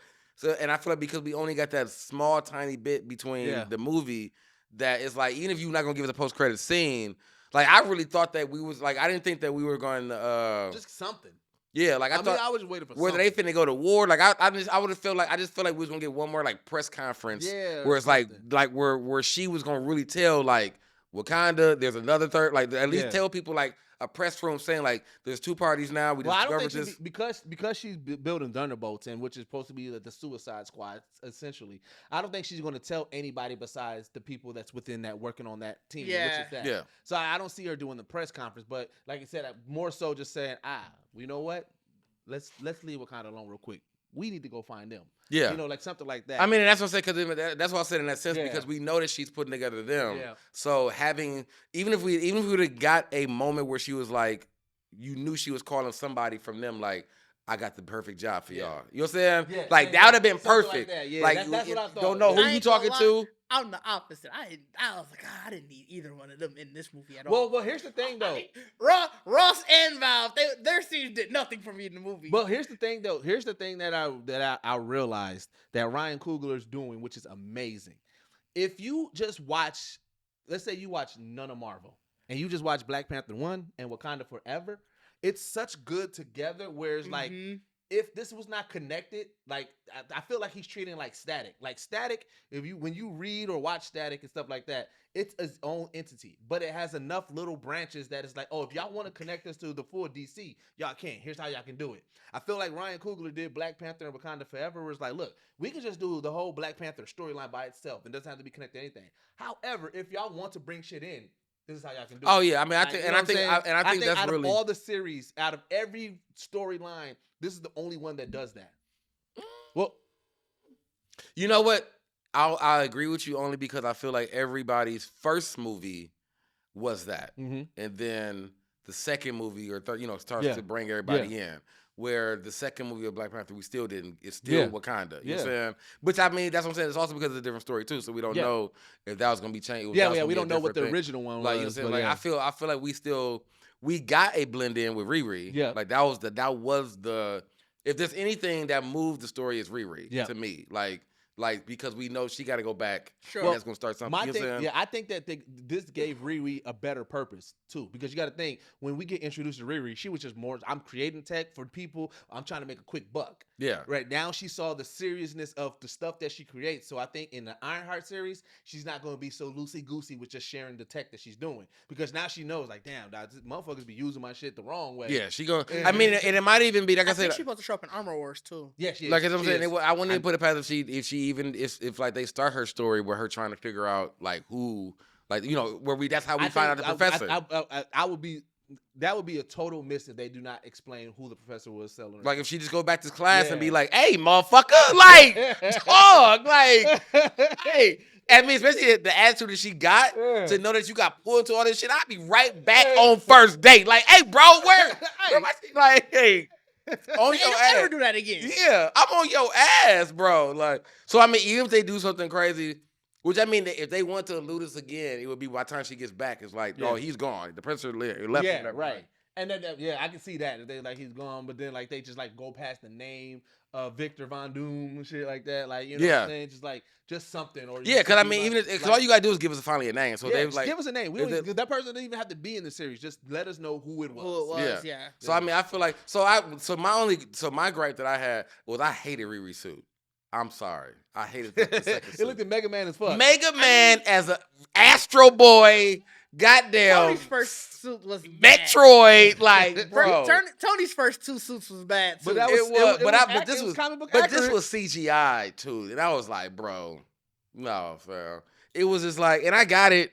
I guess because I've never, they had to figure out something, but that suit was just the fact that Shuri's like, I'm taking this back. I was like, thank you. Well, because the true suit that she has is more remnants of Iron Man. Man, right? yeah. So she needs to build that suit where it looks like that, which is the more sleeker suit. That right, yeah. Have the big so that's why I said I feel like, but I also said I feel like my theory is there is a suit in the car. Like I feel like Shuri sent her back with something, or at least specs to like help her do a better suit. My thing is I'm wondering where in the suit, because remember towards the end of Iron Man's suit, his suit was nanotech. So I'm wondering, is she going to get the nanotech suit, or she's going to go full regular suit? I feel like I don't know, because the nanotech suit was the more sleeker suit. That's what I said. I feel like because she's gonna have help from Shuri. Like I feel like the reason. Even when I was talking to me and King was talking about this a lot. We were talking about the story or whatever, and we were my theory is that, or both our theories in a sense, is that Shuri is gonna be more, of course, outside of Wakanda, Black Panther. So it's going to be similar when T'Challa, like how his dad was king and he was the protector. Yeah, that's what it's going to be. M'Baku's going to be the king, and I think she's going to be the protector. I honestly feel like even if we would have, that was my thought process. Even if we would have, if Chad didn't die, like because there's multiple Black Panthers anyway. That I think we still would have got this same moment, but Chad would have just stayed. Oh yeah, in Wakanda while Shuri kind of started the story. You know what I'm saying with Could've, that. Man. So they said the Sun storyline was still supposed to be there. The Sun storyline was still supposed to be in there. Oh. Mm-hmm.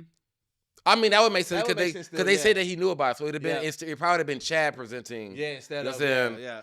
So I mean, that would have made sense. But I'm like, yeah. So I feel like in Ironheart, like we're gonna get her back quicker because of Ironheart. Oh, yeah. Like I feel like, you know what I'm saying? Like I feel like that she's gonna be the assistance in helping her better the suit. But I mean, it's gonna be because time we've been on for break. Wakanda, how much have you spent so far? Where we at? Ooh, hour 21. Man, listen, we had to give love to Wakanda forever. And plus, that movie was 2 hours. We got it. I mean, it was 22 minutes. So. I mean, are we gonna give our reviews or whatever last little? Would you get a score? Yeah, score. I'll give it a 9 out of 10. I'm giving it a 9 out of 10 as well. Yeah, I do 9. Yeah, I do 9. I do 9. I do 9. I can fuck with a 9. All right. Well, let's go to break, and then we're going to come back, and we're going to talk about our studio hack, man. We got to talk about that.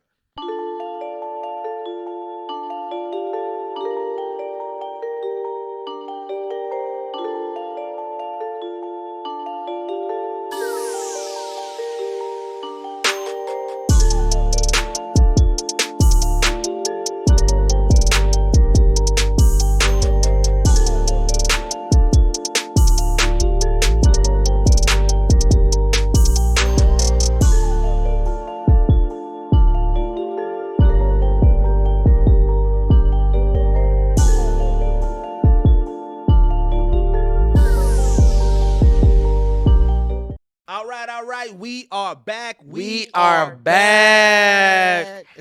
So, man, we was talking about it on our break, but I want to talk about it, man. Like, we had our Studio Hack episode number 4, which I'm loving our Studio Hack series. Yeah, that's a fun series. It's a fun series, but we had the pleasure of having Kev on stage, Tahir Moore, and Mel Mitchell in studio. Man, that was so much fun. Shout out to all of them. Yeah, definitely big shout out. That was hilarious, fam. It was hilarious. Yeah. And what I love about it is, like, somebody had pointed out, it was like, bro, y'all had them like straight nerding out. You know Yeah. I mean? So it's like it's literally bringing people, like what we always said we do though, but it was just literally like really bringing people into our realm of just talking about geek shit. We went in on the Marvel Cinematic Universe. And talking about superpowers and stuff like that. Yeah, like, I mean that's what I'm saying. It was just natural too. Like it really wasn't. I don't even know how, in a sense, we kind of flowed into a lot of the Marvel and kind of stuff, but we just landed in there. Like, you know what I'm saying? Well, like, Kev brought up Black Panther, and that kind of jumped it off. Oh yeah, because we couldn't talk about it. Then we just got to just talk about something else. In general, he started asking about Phase 4. Right. He started going into why, do you like the Marvel Cinematic Universe? Like, because that's how we was talking about the series. Yeah, because we got to talk about the series, and that's how we got to Nigga Bird. Then talk about Nigga Bird. Nigga Bird. Like that. Fam, that killed me. Nigga Bird, fam. Nigga Bird is so disrespectful because it can be said from anybody. Like, I feel like a white person might call you that, or a black person might call you that. Like, boy, what is you, a nigga bird? Like, nigga bird definitely sound like you don't know name. You don't know the name. Like, a nigga be like, dog, what the fuck? The nigga bird. You know what I'm saying? Like Falcon, and then, like I said, we started talking about superpowers, just like what you would do with it, and if you had superpowers. Yeah. Like I said, bringing up good points. Mel was like, I got asthma. What am I gonna do with super speed? I'm like, yeah, what are you gonna do with super speed? Die quickly. You know what I'm saying? What? Turn it a bit so it's not just aiming up. Oh, like this? Yeah. Oh yeah, go down. Yeah, there we go. Yeah. So, like, you know what I'm saying? But it was just really dope. It was, like I said, natural, funny stuff. Just natural, good conversation. I mean, the niggas is hilarious, fam. So, it's like, I think, like I said, being able for us, like, even like I said, from my experience, to be able to, right there face to face, hear them just be hilarious and just be like, you know what I'm saying? Like, it's what we do. It's like, like the actual, like, behind, barbershop talk. Yeah. So, it's like being able to take some comedians together and just be like, bro, we gonna just barbershop talk some Marvel shit and comic book shit, you know what I'm saying? Like, and like I said, even them coming into our space, like I said, just for me seeing them and them seeing our space and being impressed with what we were doing. Oh yeah, we didn't even talk about that. Yeah, part. that was huge. Like, Kevin and them are huge. So it's like for us to get them down here. Yep. That they come in and they really are eyeballing. Like, I'm looking at that. I'm a very observant person. I'm like, why are y'all looking so hard at our shit, bro? Like you want to make sure you ain't coming to some fly by night operation and it's like, bro, what these niggas doing? Also, because you got to think our presentation from the outside to in. Yeah. You pull up to this motherfucking warehouse. You do. You also fair. Right? And so the first thing you're like, hey, I'm in the warehouse. Then you get on this motherfucking freight elevator that's like, bro, where are y'all taking me, fam? Like, you definitely, you come in here and it's then you come in here like, all right. This whole different, you come in, you see clothes and comic books and shit in there, and you like, okay. So it's like, I feel like, like having them come in, to me, that was what I was really looking. I wanted to know how they saw us as as a company, what we've been trying to do. So knowing that we've been watching and hearing Kev make his jump, like I said, you interviewed Kev before really Kevin Studios and all that was going on. You know what I'm saying? So like to know that he's farther now, and he can kind of see where we are, like where we at in our path is like, I wanted to really just know how he saw about it. And the fact that he was like, yeah, bro, y'all, y'all cold. Like, well, he was acting like, it made me think like, no, like what did he think? Because of like his question, he was like, man, like first he asked how much we paid, then we found out, he's like, yo, what? Then even the small thing, he's like, hey, so wait, real quick about these figures. Like, he was like, yeah, we tell. He's like, wait, so all of y'all? He's like, yeah, we all just know it. He's like you could tell. Like he was really, and I mean, like, what and I get it. Like Kev, you gotta look at Kev as somebody who's really trying to lead for everybody. You know what I'm saying? So like he really is asking like, so all of y'all are doing this. Like it ain't one person doing it. Like all of y'all are putting this together and doing this, and we like, you like, yeah. And it's like the fact that he to even see like, that's what was funny. Like asking. Like, who's paying for this? And y'all pay for this? And everybody's like, yeah, we just split everything. He was like, bro. Yeah. Like, he looking at Tahir like, bro, Tahir, like, nigga, I had bought 40. Like, it's like, I'm like, I get it, LA and all that's expensive. And I feel like we complain. Like, you know what I'm saying? I guess, like, that's that difference. Yeah, that's that difference. Cost of living is still. Probably, yeah. You know what I'm saying? It's still going to affect differently because we looking like, shit, nigga, we. But here's where I hang my hat on it always. Because you remember when I interviewed him, he had that same moment. Yeah. Right? Thinking it's just a regular Zoom interview. But when he went to the page, he subscribed right there on camera. Like, wait, look at, he was like, because he said it, I could tell he was like, oh yeah, no, I'm gonna check it out and everything. He's like, look, I'm seeing it. He was like, oh, we got the intro. He's like, oh my God, like the setup. And I'm like, so he had that moment. So, and just to know, at that time, we was in a shared space. Yeah, we wasn't right? even doing. We Yeah, wasn't. So now he probably like, dog, look, like, bro, I remember I was just impressed by the setup on the internet. Yeah. So Now I'm seeing this, like he's probably like, yo, these dudes is really out here. yeah. So I mean, grinding. that was a really good nod. That's probably for me. My biggest thing was knowing that they were really like impressed. Like that we put in the work. It's always nice to know that like when you put in the work to have somebody come back and be like, yo, y'all. And we had to, like I told Diz, I was like, bro, we know how to put that shit on, fam. Because we had to figure that shit out. You know what I'm saying? We had to figure that shit out in there. I was like, bro, we know how to put that shit on. If a nigga put us to the test. Like, if a nigga put us to the test, we could put that shit on. You know what I'm saying? Like, we will put that shit on, fam. Because that was our most we've had so far. Like, podcasting with everybody, you know what I'm saying? Like, and luckily we just had the equipment, the mic. Like, we had all, like to even mentally know, like, bro, we had all that shit. Like, we been doing shit for so long that it's like, yes, we got it. Like we don't think we got it, but if we give it to opportunity, like we got it. We can figure. We gonna get it. Figure some stuff out, and I mean, even with the getting the live together, getting the edit together, I was like, okay, we can throw some shit together. We can throw some shit. Even like we knew, I was like, no, I want him to throw it to the stage crew, and with him just being like, oh yeah, can I just throw it to the stage crew? I'm like, yeah, bet, nigga, give that nigga the link, right? You know what I'm saying? But here's the thing: if we wouldn't have had it set up. He wouldn't have thought about it. Right? He wouldn't have like, you know what I'm saying? But it was like, yo, all right, this is something that I'm okay with sharing my peoples with. You know what I'm saying? That was the other thing I took from it is like, all right, you comfortable with letting people know in real time that like, yo, I am here at this. Yeah, because people were saying in the comments, like even in the Discord, they was like, we just happy Kev told us that he was somewhere else because he doesn't normally do that. Right. You know what I'm saying? So that's what. So he definitely had to come in eyeballs like, all right, is this worth my nigga? You know what I'm saying? My people, like, and like not even just on like some big time Hollywood shit. You just like, always wanna. I mean, when you are somebody who your image is your brand is your image, and that's your livelihood. You gotta always be thinking about that. Well, see, that's why I said so everybody had their moment. The moment for me outside of that was that first when I went to go get them. Because as we were walking, you know what I'm saying? Like him, Josh, they was like, yo, like Kev was like, look, I wouldn't have done this for anybody but y'all, right? You know what I'm saying? And Josh was like, yeah, because like he doesn't even really do podcasts like that. And like me knowing Kev being a follower and being in the stage crew, I know he doesn't do that many more, right? So I'm you've been watching it, So I let him know right off the rip, like, yo, I totally appreciate this because I know. Because even when he travels, like, and it's not even on no Hollywood stuff. Kev is a man of comfort.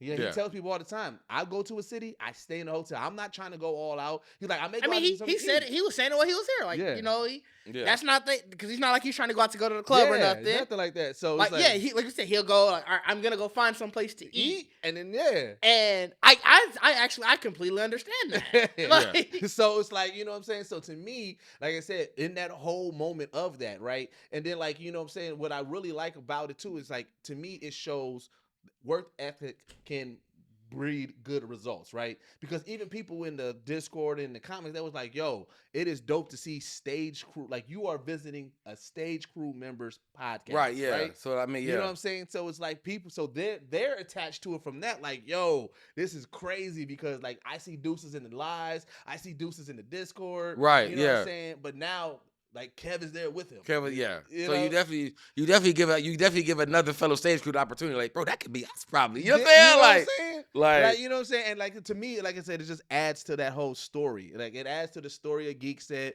It adds just showing, like I said, that progress. Like, and now it's getting to a point where like a lot of the people that we interview, they'll double back. If they come to Milwaukee, we got studio acts. Yeah. You know what I'm saying? Because now it's like people get to see it and stuff. Now it's becoming like, yo. Like what we said. You getting some names on there.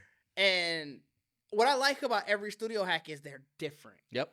The episode, like, the stuff that we talked about with CP, we didn't talk about any of that on this episode. Yeah. We didn't talk about any of that on the episode with Clint Coley. Any of that on the episode with Plastic Cup Boys. Yeah. It was, every episode felt different. Yep. But it still felt like Geekset. But you know what, I love it because it really does feel like a studio hack because it feels like when people come to us, they really are shocked at the studio. So hats or some part of this conversation is just like shit going on, and y'all like y'all the shit y'all got here. Like we had like I said, we've people always like notice the games or some shit that we got. Like so it really is a studio hack. Like someone's finna come see Geekset Studios and really finna see like like, bro, y'all really just being here on some geek shit. Yeah, like, y'all, yeah, like, yeah. that's like everybody really just be shocked by that. Like, y'all really. Tyr said, I live here. Yeah, like- I live here. Like- because like I said, like you said, you had that moment where the kid was like, dang, I got the Sega, the Super Nintendo. Yeah. You know what I'm saying?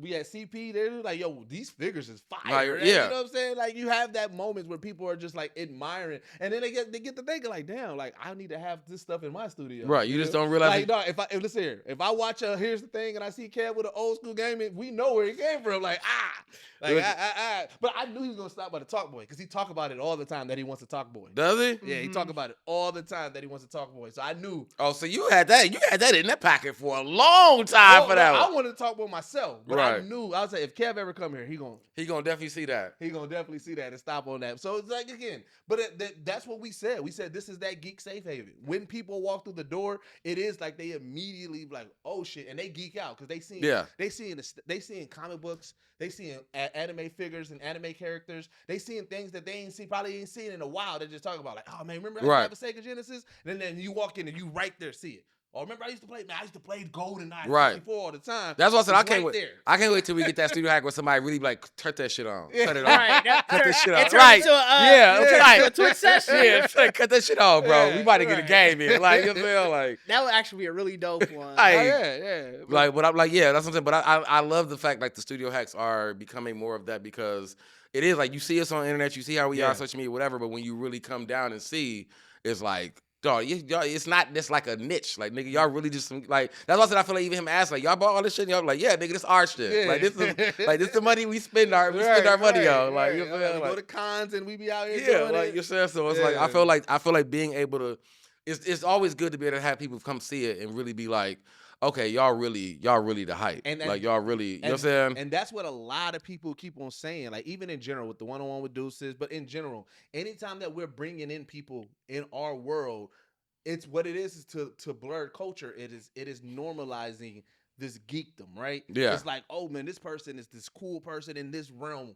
But when they get with Geekset, they just geeking out. And people are like, I love to see that because it's like, yo, now it's normalized. And it's like, oh yeah, this is for everybody. This is not just this, Right. You know, like I said, it's And not I a think, niche. and I think that's why I said like when people come to see us, that's what you're looking at. Like, this is really y'all. Like, this every day for y'all. Like, having a Super Nintendo. You know what I'm saying? Yeah. Like, it isn't something. That's what I said. So when people see it, it's like, damn, I ain't seen that in Geek. And like, bro, that's part of our life. That's normal. You know what I'm saying? To have a Super Nintendo or Nintendo hanging around. You know what I'm saying? Like, that's normal. So it's like, why wouldn't you think that if you're thinking about some geeks or really does some video games and anime, like, that you wouldn't come to a studio that literally will be listed, like, you know what I'm saying, that would be shown like that. Like, so I think the fact that as we keep evolving, and that's what I was telling you, we've already talking about evolving some more of the studio. So like the more and more we keep doing stuff with the studio, it gets impressive every time because it's literally just more and more geek shit that we get to add. And I think in that realm alone is why, like I said, that's why it's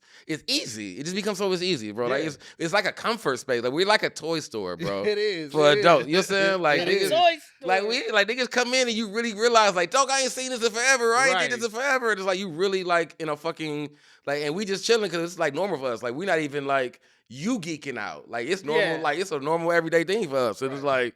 They like, oh God, you got this shit. Like I said, like when they were going crazy with the Talk Boy and it's like, bro, we just like, I mean, it's a Talk Boy. So, you know what I'm saying? Some Home Alone. Like, you know what I'm saying? Like, but they like tripping really like, bro, I've been wanting this forever. And it's like, bro, that's been, you know what I'm saying? So I just like the fact that for us, we are able to kind of bring, that's what I said, it's like a toy store. We're able to bring that for any age. Yep. A person can walk in here and be like, find something like, this is fucking cool. You know what I'm saying? And then like the cap off the weekend or that day in general better. Oh, like I said, Bacardi, you had your moment where you was able to present them. Yeah. So I definitely, I mean, like I said, there's nothing better than being able to just give somebody some merch, like a celebrity some merch. So being able to put them together, a nice little care package. And you know what I'm saying, like I said, getting that together and getting some of that on tape, just them doing that, but knowing that we was gonna see them later on that night at the comedy show. And like I said, fam, when Kev walked out in that motherfucker, bro, like, that was dope.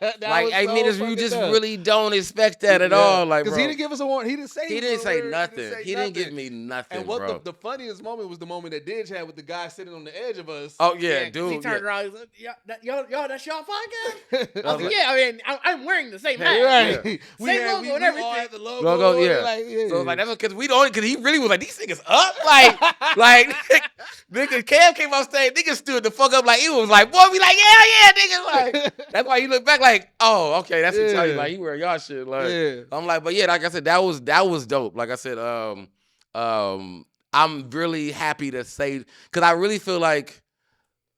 And like I said, and I mean, I'm gonna talk about it when we get ready to end the show with her. But like I said, I feel like I really spoke it into the universe. Like even though it's already happened before, and we seen it like more on like a vlog, a vlog or whatever. But to see it in work is like I can really say like yeah, bro, this nigga he wore my shit. You know what I'm saying? He wears my shit like to work in. You know what I'm saying? Like.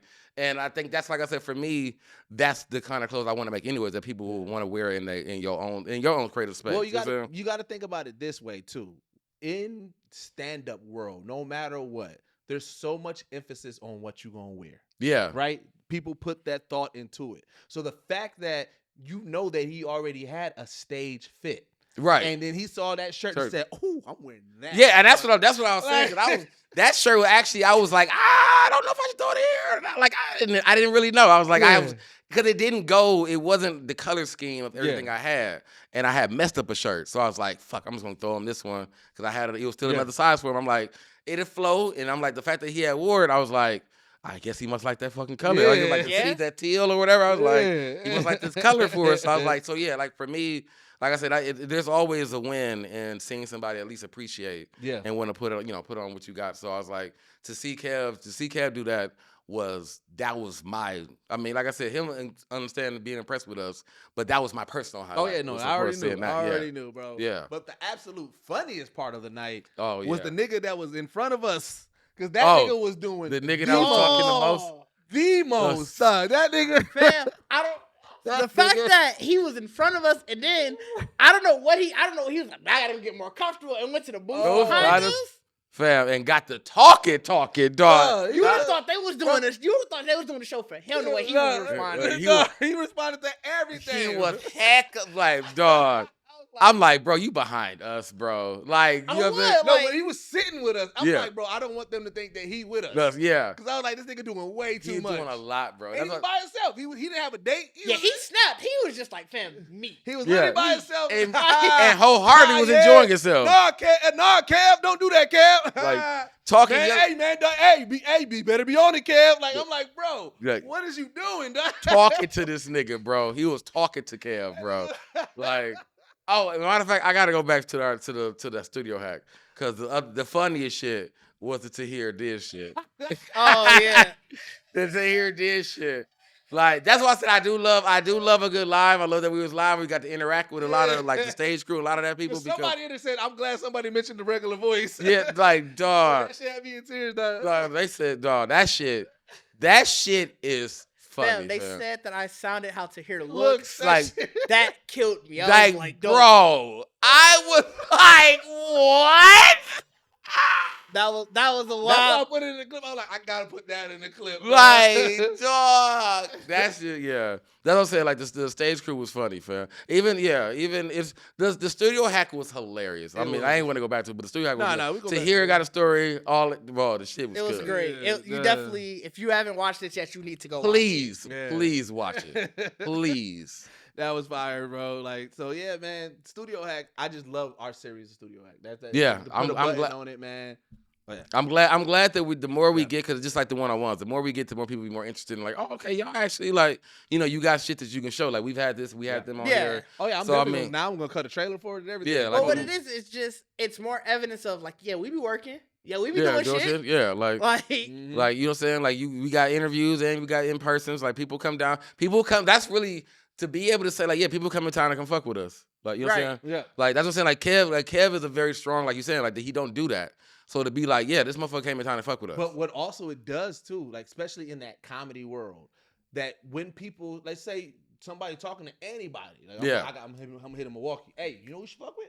You should hit up Geekset, bro. Like producers in them. You gotta think the names that are attached to it. We have the Plastic Cup Boys, who was associated with Kevin Hart. Yeah. Right? Heavy names that can co-sign, fuck with them in Milwaukee. Then you have Clint Coley, who is the World Series of Poker, You know what I'm saying? Who World has, Series of Spades. I mean, Spades. Sorry, World Series of Spades, right? Heavy name. They did the Roots Picnic and everything like that. Yeah. Yo, fuck with them, right? Comedian CP, HBO, Love Life. Like this guy, he got a whole series coming out on HBO soon, right? That he hasn't announced the details of it, but like he said it, like he got something in the works. This is HBO, big name. Now you got Kev on stage and Tahir. Like we have heavy names to co-sign us that if somebody, even if we reach out to somebody like, hey, you should come, and they be like, shit, who? Let me see this. And they like, hey, okay, they good? Oh yeah, they're good people. They good people. You know what I'm saying? Like, hey, Spank, they good? Like, yeah, they good people. Like, you know what I'm saying? We got names that can co-sign that, so it's like we solid right here. Yeah, that's why I say I fuck with it. Like I like the studio hacks. I think, like I said, more and more people come to Milwaukee. And they're just fun to do. They're definitely fun to do. That's the big thing I really like out of it is that it was just fun to. These are, like you said, these are all people who you hear them talk, like you have a parasocial relationship, essentially, because you listen to them for so long or whatever, and then it's like, all right, let's just geek out for a bit, right? And it could have went forever. Whatever. That's why I said it, like, and that's why I look at it like when everybody was in a comfort space because it could have went forever. Oh yeah, and the only reason that I wrapped it up is because beforehand Kev was like, and it's all you can always tell it's. I didn't know what I was getting into yet, right? Because he actually like just want to double check how long does these normally go, and I said they normally go about like an hour and a half, right? So I was like, I'm gonna respect that, but like you can tell they was comfortable. We probably could have kept them a little. Like bit no one longer. knew no one was checking the clock or no phone. Like we was chilling, so that's why I was like, and I think everybody that we've ever had so far be really just chilling. You're saying like you just in the zone. So I like that the space itself and just us in general gives a very comfort. Like bro, we finna just.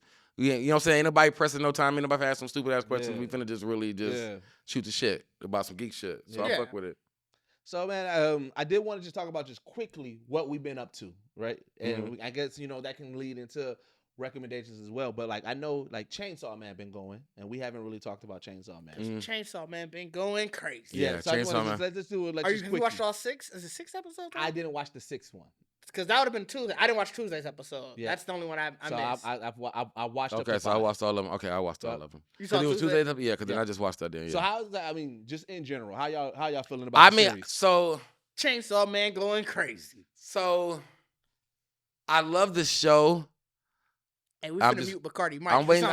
He sound like he finna say some hating shit. No, I'm waiting. I'm really like I feel like it's the talk, like the talking in between. I'm like because I mean I get it. Like fam is poor, don't know the shit about life, so it's a lot of like we gotta bait you into going doing some shit. You know what I'm saying? Like so the whole talking and setting this nigga up and so I'm like all that I'd be like bro, just be Chainsaw, nigga. Like that's not what he about. Like, his motive was to touch titties. Touch titties. Right. That's what I'm saying. That's all he cared about. That's what I'm saying. Then he got it and he was kind of like bro got it was really like that was until he realized like oh no you need the relationship with the titties. Wait, before that when he was about to touch titties he got his hand cut off. What was y'all reaction at that moment? Because I was like, oh, bro. You hating. Like, you know what I'm saying? Damn, dog. You hating. I was like, definitely like, this nigga is like, dog, you could have been quicker than that. That's what it was. Like, dog. That's what it was. It was like, bro, you should like, oh, man. But so I was like, but no, yeah, I enjoy, I really fuck with old boy. You know what I'm saying? The leader, you know, what's his name? Crap. Pretty much the nigga that's running the house with the little ponytail. Oh, yeah. Yeah.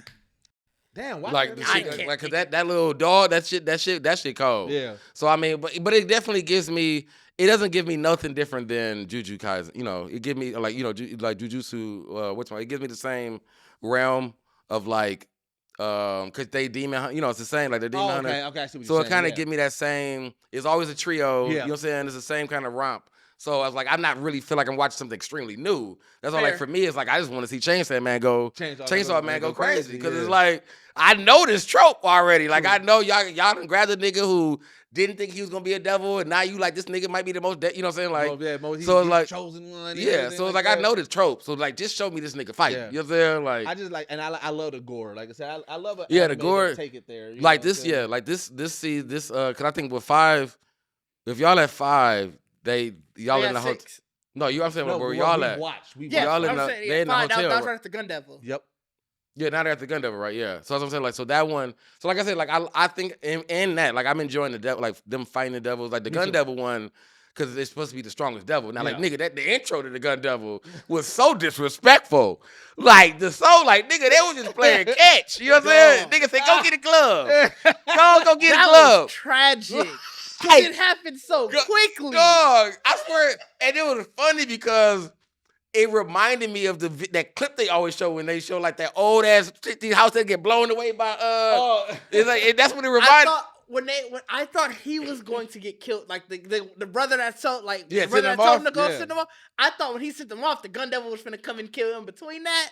So to see the house, and I was like, yo. So I'm like, so that's what my thing, cause I'm like, did this nigga is the Gun Devil just like he shot one time and just took a streak like out, and you were just in that path, nigga? Shit. Like you were just in the path of this nigga. They said it happened one time and it was gone. Like this nigga must have didn't know. Like, let me try to shoot this motherfucker. You know what I'm saying? He was like, see how this go. Like, my bad. My bad. Hey. He backed away like, hey. Heard one nigga in the distance. Like, what the hell was that? That's let me homer in these bushes real quick. Like, let me put the holster. But I'm definitely fucking with it. I'm thoroughly fucking with that. Did you read the manga? I started it, and then they had announced the anime, and I was like, I'm just gonna wait for the anime. Oh, okay. That's all. That's how I was wondering if you had got farther in the manga or whatever. But I'm like, Blue. Like I said, Blue Lock. I just started watching Blue Lock, bro. Blue Lock. I haven't watched that one yet. Blue Lock is hilarious. No, it's because fire. these niggas really it's really soccer fights.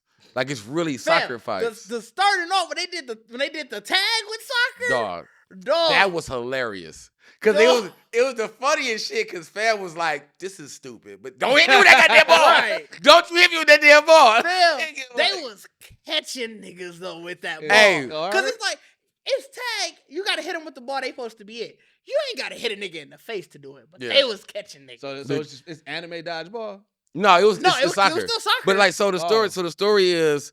Japan hasn't won the war. You was telling us about it. So it's like, it's literally like that's what I said. It reminds me of Tower. Remember the Tower? Tower of God, because it literally is like all these. It's like 300 motherfuckers, but they are broken up into like 5 different groups. And it's like we're still looking for the one. So it's all these different multi games. That was your recommendation. Yeah, that was my recommendation last time. Because like even with the Tower, remember they had moments where they had to work together. Yeah, they did. And one was to betray. So I'm like, it reminded me of Tower of God in that same sense, but it's soccer. So it's like. It's just the fact that these niggas really think they so cold at soccer. And it's like, that's what, to find out that these niggas, when I was realizing, I was understanding they, like, I'm like, all right, this nigga, like, they 300 to whatever. Oh, you talking, when you realize? Because the niggas in the group the one that you're really watching, they in the lowest group. So, you see him talking all about how great everybody in his group is and, like, how much they be killing it. Then you finally got to go against a match of a group that's like a little higher than him. Just a little bit, nigga. Like I think they like 290. I think they 290 to 300. And so the next group we fighting like they going against like 280 to 270 or whatever. Yeah. Bro, they kicked their ass so badly. So it's that big of a gap. Bro, it was like they really like the ragtag group. Like niggas like we can't get our shit together. So it's like it was tragic. That's why I said I fuck because I like the fact that they try and go over this whole idea about the beast within a nigga. Mm-hmm. So I'm like, these niggas finna have some goddamn Saiyan powers or some shit like him and old boy. Eyes they be getting all swirly when the beast take over. Their eyes get all swirly. So it's like that's like you about to go crazy. Like you about to kick the shit out of some shit, dog. Like. So that's why, like, I think I'm like, so I'm enjoying that because niggas are really turning like the soccer shit into like, nigga, like when dude said you ain't got that monster in you. Like that, I feel like that nigga said, oh, he got that dog in him. You know what I'm saying? That's pretty much like when he said, you ain't got that dog in you. Like when he said, like, why did you help me? Whatever. He's like, because I saw you had that monster. You got that dog in you. Like nigga, dog, that shit. Because the way they handled that nigga that was supposed to have been the king, like the ruler or whatever, what they call him, the like prince or whatever of soccer, like one of the younger dudes, and he was the one I was like, bro, this shit is stupid. Like, why would y'all even determine? But he was in that tag, and he was the one like, hold on, like, because they knew he was like the strongest one. I remember when I said it in my when I recommended it. If you get kicked out of Blue Lock, which is the facility, you can't play for Japan soccer ever again. So then when he found that out, he was like, "Hey, wait, so like that's it? Like that's it? No, fam, that ain't it. That can't be it. Like you gotta, like no way, boy. That's crucial as a bitch when you think about you. It was only like a minute 36 seconds. And the way he 2 minutes. 2 minutes, yeah. And the way he busted down to this nigga, like. He was like, how was this even determined to be like soccer proof? That was the other thing. Dog, he was so upset because he's like, they in a room. Right. And the dude was like, well, no, this room is the dimensions of the penalty box. So this is where most of the goals, this is where you gotta be most focused on that soccer. Bro, he laid it down for him. He's like, you ain't got that and dog like I said, in you. Through all of this, he kept bro, this can't be it. Yeah. This ain't it. Like, and it's the fact of how they got this nigga. It was like at the last minute, they like, you know what? You the strongest nigga. You know what I'm saying? Like, it literally was just like that where he like, wait, what? You gotta watch it. Yeah, our explanation don't even do it justification. I'm gonna watch it. Yeah, that's why I say, because like the two niggas now, because that's what I'm saying, it's the two niggas. The one nigga, I already knew it was gonna be a problem because he kicked this nigga in the face without the ball. Yeah, he came. It's that, you know, on anime, you see that one dude, and you like, bro, you look evil. Yeah, you must be on some bullshit. Yeah. He came in. I'm like, bro, he evil. This is a soccer anime, and I know you evil. Yeah, he came like, in like kick the shit out of nigga. Where they like, bro, what you on? What you doing? Like, we must be just trying to play soccer. What you doing? And he like, bro, I'm just here. Like, whatever. Like, that's what he said. He's like, I got that monster in me. I'm like, yeah, you gonna be a problem, nigga. So that's one of the reasons I like those. So let's get into recommendations, man. I'm gonna recommend God of War. Now, I haven't played it yet. I've got it downloaded and everything. I'm catching back up to God of War. You know what I'm saying? So I'm on God of War 3 right now. Like, I'm running through it. I forgot how dope this storyline is. So wait, you ain't even played the last one? Mm-mm. When you was telling me you was on, I forgot which one you said you was on. I thought you meant the last one. No, I told you I'm starting from the beginning because I forgot the storyline. No, but you started over? I could have sworn at and one God point. of War and because of God of War, this is one of those series where every game is in chronological order. It doesn't really necessarily like they're not. It's not like, oh, this is a reboot, this is a restart. Yeah, I mean the first one, yeah. Sure. I mean, all. And I forgot how dope the storyline is. Yeah, the storyline's great. Yeah, and so, but I've been watching a couple of people play it and everything like that. I haven't started God of War Ragnarok looks so fucking beastie, and I'm like, yeah, dive into God of War. I saw one clip, and it was basically somebody died against Thor, and Thor was like, nah, not yet. Oh yeah, I saw that one. yeah. I was like, yo, that was out of control. I saw that. like. Like, I saw it. Dog was salty as a bitch. Like, this nigga brought me back. Like, dog. So like that was one of the things that you gonna be surprised on. Like, if you didn't play it at all. Even knowing that it's coming, because we don't know. Because I haven't watched the game. I don't know if that was like designed or if it's just like when you lose at some point in the fight, you're like, nah, fam, I gotta kill you again. Like, that's disrespectful. But like, also God of War got a series in development that's supposed to be coming via Amazon. Oh, are they? So it's like just in general, God of War is about to really jump into the bigger and bigger. The last two games the last game in Ragnarok obviously had took it up over. Right, because they definitely went more story driven and all that. So you can once you get into that, then you can pretty much like you played the last one before at all? I played bits of it, but then I was like, that's what it was. Is I was playing and I said, "Fam, I don't remember how we got here." Maybe that's what it was. I was like, I don't remember how we got here. And man, so I was like, I started that storyline of that game. Yeah. The last one. Yeah. Oh, yes, I still great. It was great. I think I didn't get to play. What was the last one? 5, 4? It's called God of War. Right. That's the numbers aren't in order. So it goes God of War 2, God of War 3, right? Then there's like the Ascensions and all of those. And then it starts over with God of War, and now it's this one. Yeah, there was an Ascension? Yeah. Yeah, there's all together, I think there's like 8 God of Wars. So really? And so I realized damn, I'm only like on 3. So I realized I stopped at 2. The PSP ones? Yeah. So I'm not so the console straight ones, I think it's Ascension, and then it's another one, and then it's God of War that came out last year, and this one. Yeah, there was 2 on PlayStation 4, I think, that came out. So I'm on God of War 3, and I realized that I stopped at God of War 2. Because what I'm doing now, I'm like, I don't remember any of this. I finished 3. Because I think 3 was the last one I was on PS2, I think, right? No, 2 was. Because 3 is when it. So it went God of War 2, God of War 3. Well, technically between those was Betrayal, Chains of Olympus. But those were 3 must be the first one that was on PlayStation 3 because God of War Collection came out. Yep. And it says PlayStation 3 in the parentheses. Damn, I only played 2 then. I only got the 2 because I didn't have PlayStation. I didn't have a PS3. Yeah, because you played when you had to defeat Zeus. Then that was that was 2. That was the end of 2 because then what the start of 3 is the Titans going up. They go back to that Great War because Kratos go back in time to help the Titans. Because remember, the Titans was helping him against Zeus. So now he goes back in that time to help them during that war to change. To change that. Yeah, Okay. And so that's where I was like, I don't remember. Yeah, I don't playing remember any that. of this. Yeah. I remember. I don't remember Ascension because then after 3, Ghost of Sparta. Those are all console. Those are all handheld ones, right? I think so. Like Ghost of Right, Sparta, Origins Collection. It looks like it might just be It's a remaster. a remaster of it. Yeah, and because then then it goes to Ascension. Which then whatever God of War saga might be the same. Then Yeah. then it goes Ascension. And then there's another one after it, I believe. Or a Call from the Wilds, but that's that was a Facebook Messenger game. Yeah, that's a Facebook Messenger. They had a Facebook Messenger. Bro, they had God of War was going that crazy. They had God of mobile War games, apparently was they going had Facebook insane. games. So and then so then after that was God of War the 1 for PlayStation 4. Yep, and then this one is not. And then then Ragnarok. Yep. So that's what I'm on. I'm on 3 right now, and then I'm gonna go jump to Ascension. Damn, so I gotta get a. So which one could you just get the? How many is in the collection? Is it just go to the first 3? Yeah, but you might.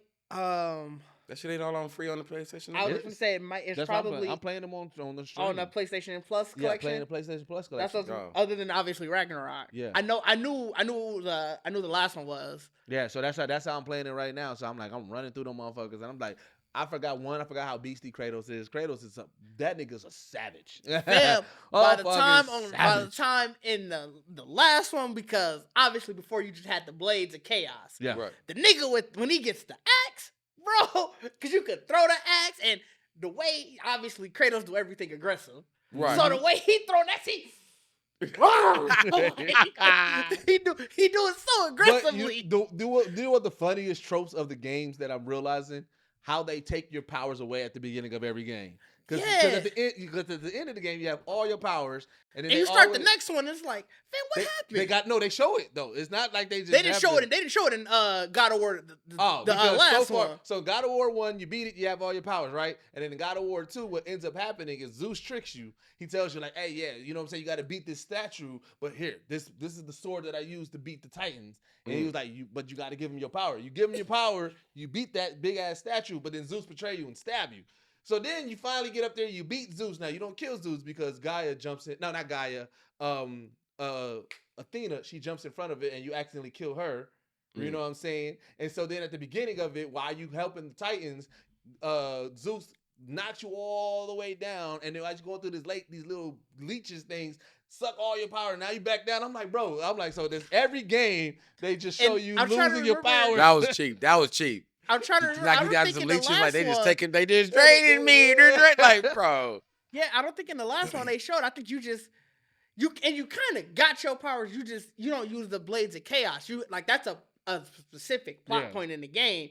So it's like you kind of got your powers because like I said, the nigga throwing the axe with all his might. But I mean, I was like that God of War when we got to that was like old man. So he like nigga, I don't need no powers. I've been fighting. He still be fighting. Like no, I'm saying I'm saying like he don't need power. Like I'm hitting you niggas with real war hands, nigga. I've been out here. Like I've been in the trenches. You can. They do got a mode where like it's like your rage mode. You just real life. It's just hands. You just be in there. It's called like the Rage of Sparta or something like that. And he literally yell and just run up on you with hands, and you just start hands. Bro.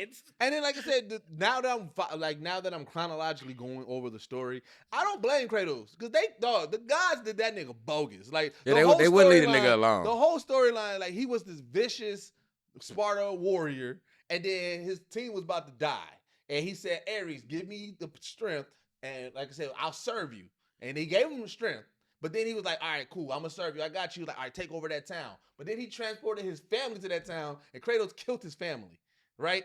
Then, so now he's pissed off. He's like, I ain't serving you no more. But then the other guys was like, well, your punishment, though, and the reason why his skin is white is the ashes of his family. Family, his skin. Yeah. And I'm like, bro, that's fucked up. That's so fucked up. They gave him a shitty story. Like, it's rough. I mean, that's why he's mad. Like, that's really why he's mad. Right. And then to find out that Zeus is your dad, like, bro, like, it was a lot. It was a lot of shit. It was like, bro, like that's why he don't fuck with any gods. He don't fuck with the Titans either because then he go back to help the Titans, and then at the beginning of it, when he's like getting close to get his revenge against Zeus, finally, Zeus does something and he's falling. He's like, "Hey, yo, Gaia, help me so I can help you." She's like, nigga, you just a pawn. This is really our fight, so I ain't gonna save you. And he fall all the way down. Yeah. So now he like, hey man, fuck the Titans. Like, no, Like sick and tired. this Just a nigga- little nigga in the like you just a Right. little nigga in the business, right? Right. Little nigga in the business. You did a lot. Yeah, so that's my recommendation, man. Just jump into God of War, man. I'll go you second. wanna go? Yeah, I'm gonna recommend, just as we were talking sports animes earlier, I'm gonna recommend Haikyuu. I feel like none of us have recommended it. Yeah. Haikyuu is so fucking Haikyuu's great. good. So it's sports anime again. This one's volleyball. Volleyball. So, What the? Oh, I think Haikyuu's older. Haikyuu. Yeah, Haikyuu, yeah. I think it's 5 seasons. Ooh. Hatred of the devil. And But yeah, no, definitely it's also on Crunchyroll. Like I said, if you like sports animes, that's the one. this another one. I know a lot of people call this the best sports anime. I Do don't know they if I call it go the that best one? far. I know. do know a lot of people who call it that. Cooker like- basketball. I might have to go that. That Or made me- Slam Dunk was also really good. Yeah, but I just the unlimited range, dude. Fam, that yeah. scene had. I said, oh, Fam was underneath the other basket basically and was like, I got range. So I'll give you that. And like I'm talking about pure anime moment. Like, he can't make that. I was like, dog, this I'll is give the you most that. amazing. Because they also when they threw up the lob and he did the man, he was like, he's gonna go for it. He's gonna do it. And he just oh, it was great. I love Kuroko's sports- basketball is also I love really sports good. animes, dog. I love sports anime. Yeah, I haven't watched those. I'm gonna have to probably. Blue Lock got me in now, so I'm gonna have to probably watch no, those. yeah. I'm gonna have to- Definitely watch those, bro. I'm You gonna gonna check. be... Megalobox is probably the only sports I could. Oh yeah, since I got it. Megalobox too. But I mean, mine gonna be another little random indie game I just came across called Ghost Song, which is pretty much like a it's like a Metroid. It's a Metroidvania game for anybody that plays those realms. It literally feels and moves just like the Nintendo Metroid. It even has one of the power-up stations looks like one of the damn stations that they use in Metroid. But I'm a big fan of Metroid type games, so the nostalgia of it is definitely why I'm hooked onto it right now. And it seems like it's definitely very, it's definitely some hours because it's pretty much like you just wake up as like this robot, like it's like I guess like a ghost in a shell of a robot in a sense, and you're on this planet, but you don't know why you're on the planet, and there's people on the planet. So like where I'm at now, there is like a civilization that I gotta find the parts for their ship, but each part is a boss fight or whatever, you know what I'm saying? But it's literally like the game itself seems like it's huge as a bitch because I'm like, What you say it's called? Ghost Song. But so it's like, I mean, that's been my little time waster that I've been dabbing in, and I definitely want to recommend again. If I didn't recommend it at all, but I want to recommend. Well, I didn't recommend it, but I'm recommending Manhunt because I just like. I said, you jump back into it. Yeah. Like I had, like I said, I definitely. Is it holding up still? It's still it's ugly.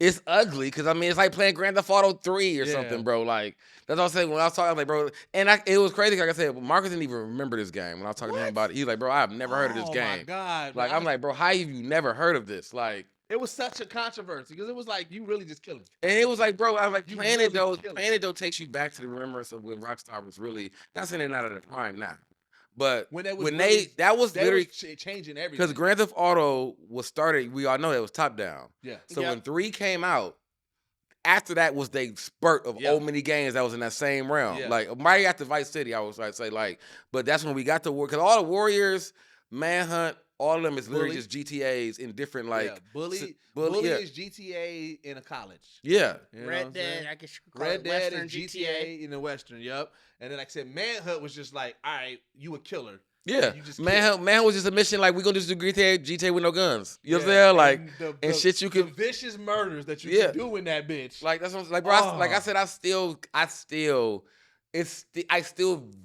remember like vividly that I didn't discover the vicious kills till like later. Like I okay. didn't know first. Like I was just really just strangling niggas. Like the little just one button hit. Yeah. Until I realized you can hold it, and I remember I started the whole game over. Like, bro, you got me fucked up. If you think I'm finna, if you think I'm not finna see what all these deaths I missed is before I beat this game. Like, I'm not even gonna beat the game right now. We start this shit all the way the fuck back over, bro. Like, and so now playing it now, knowing that like I already know all this shit is like, So I want to. It's like I said, it's only like $8.99 on Xbox. If anybody, like, it's the original one. They need to remake it, but it's ugly. It's ugly as hell. But I mean, there ain't no game like it. There wasn't no. You know what I'm saying? I don't think there's ever been another game like Manhunt. Like where you just that's why it got too much, and they was able to squeeze out 2. That's what I'm like. I'm glad they gave us 2. That was at that point.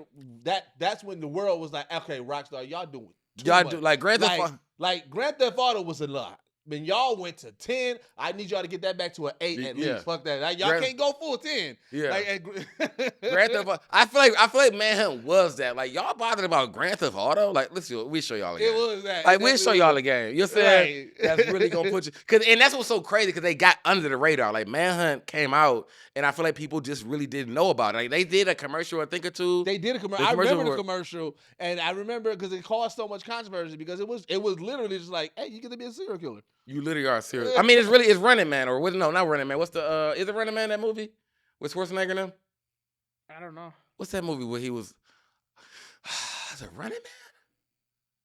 I can't think of it. It might be Running Man. Yeah. That Schwarzenegger's in, but it was pretty much like one of post-apocalyptic, kill every man for himself kind of movies. The old ass movie. You know what I'm saying? But that's all it pretty much was. Like the game, the whole game show idea of just a nigga because that's what it was. Running Man was a game show too. Like, dude was just a game show. You got to survive the game. And niggas was trying to kill you.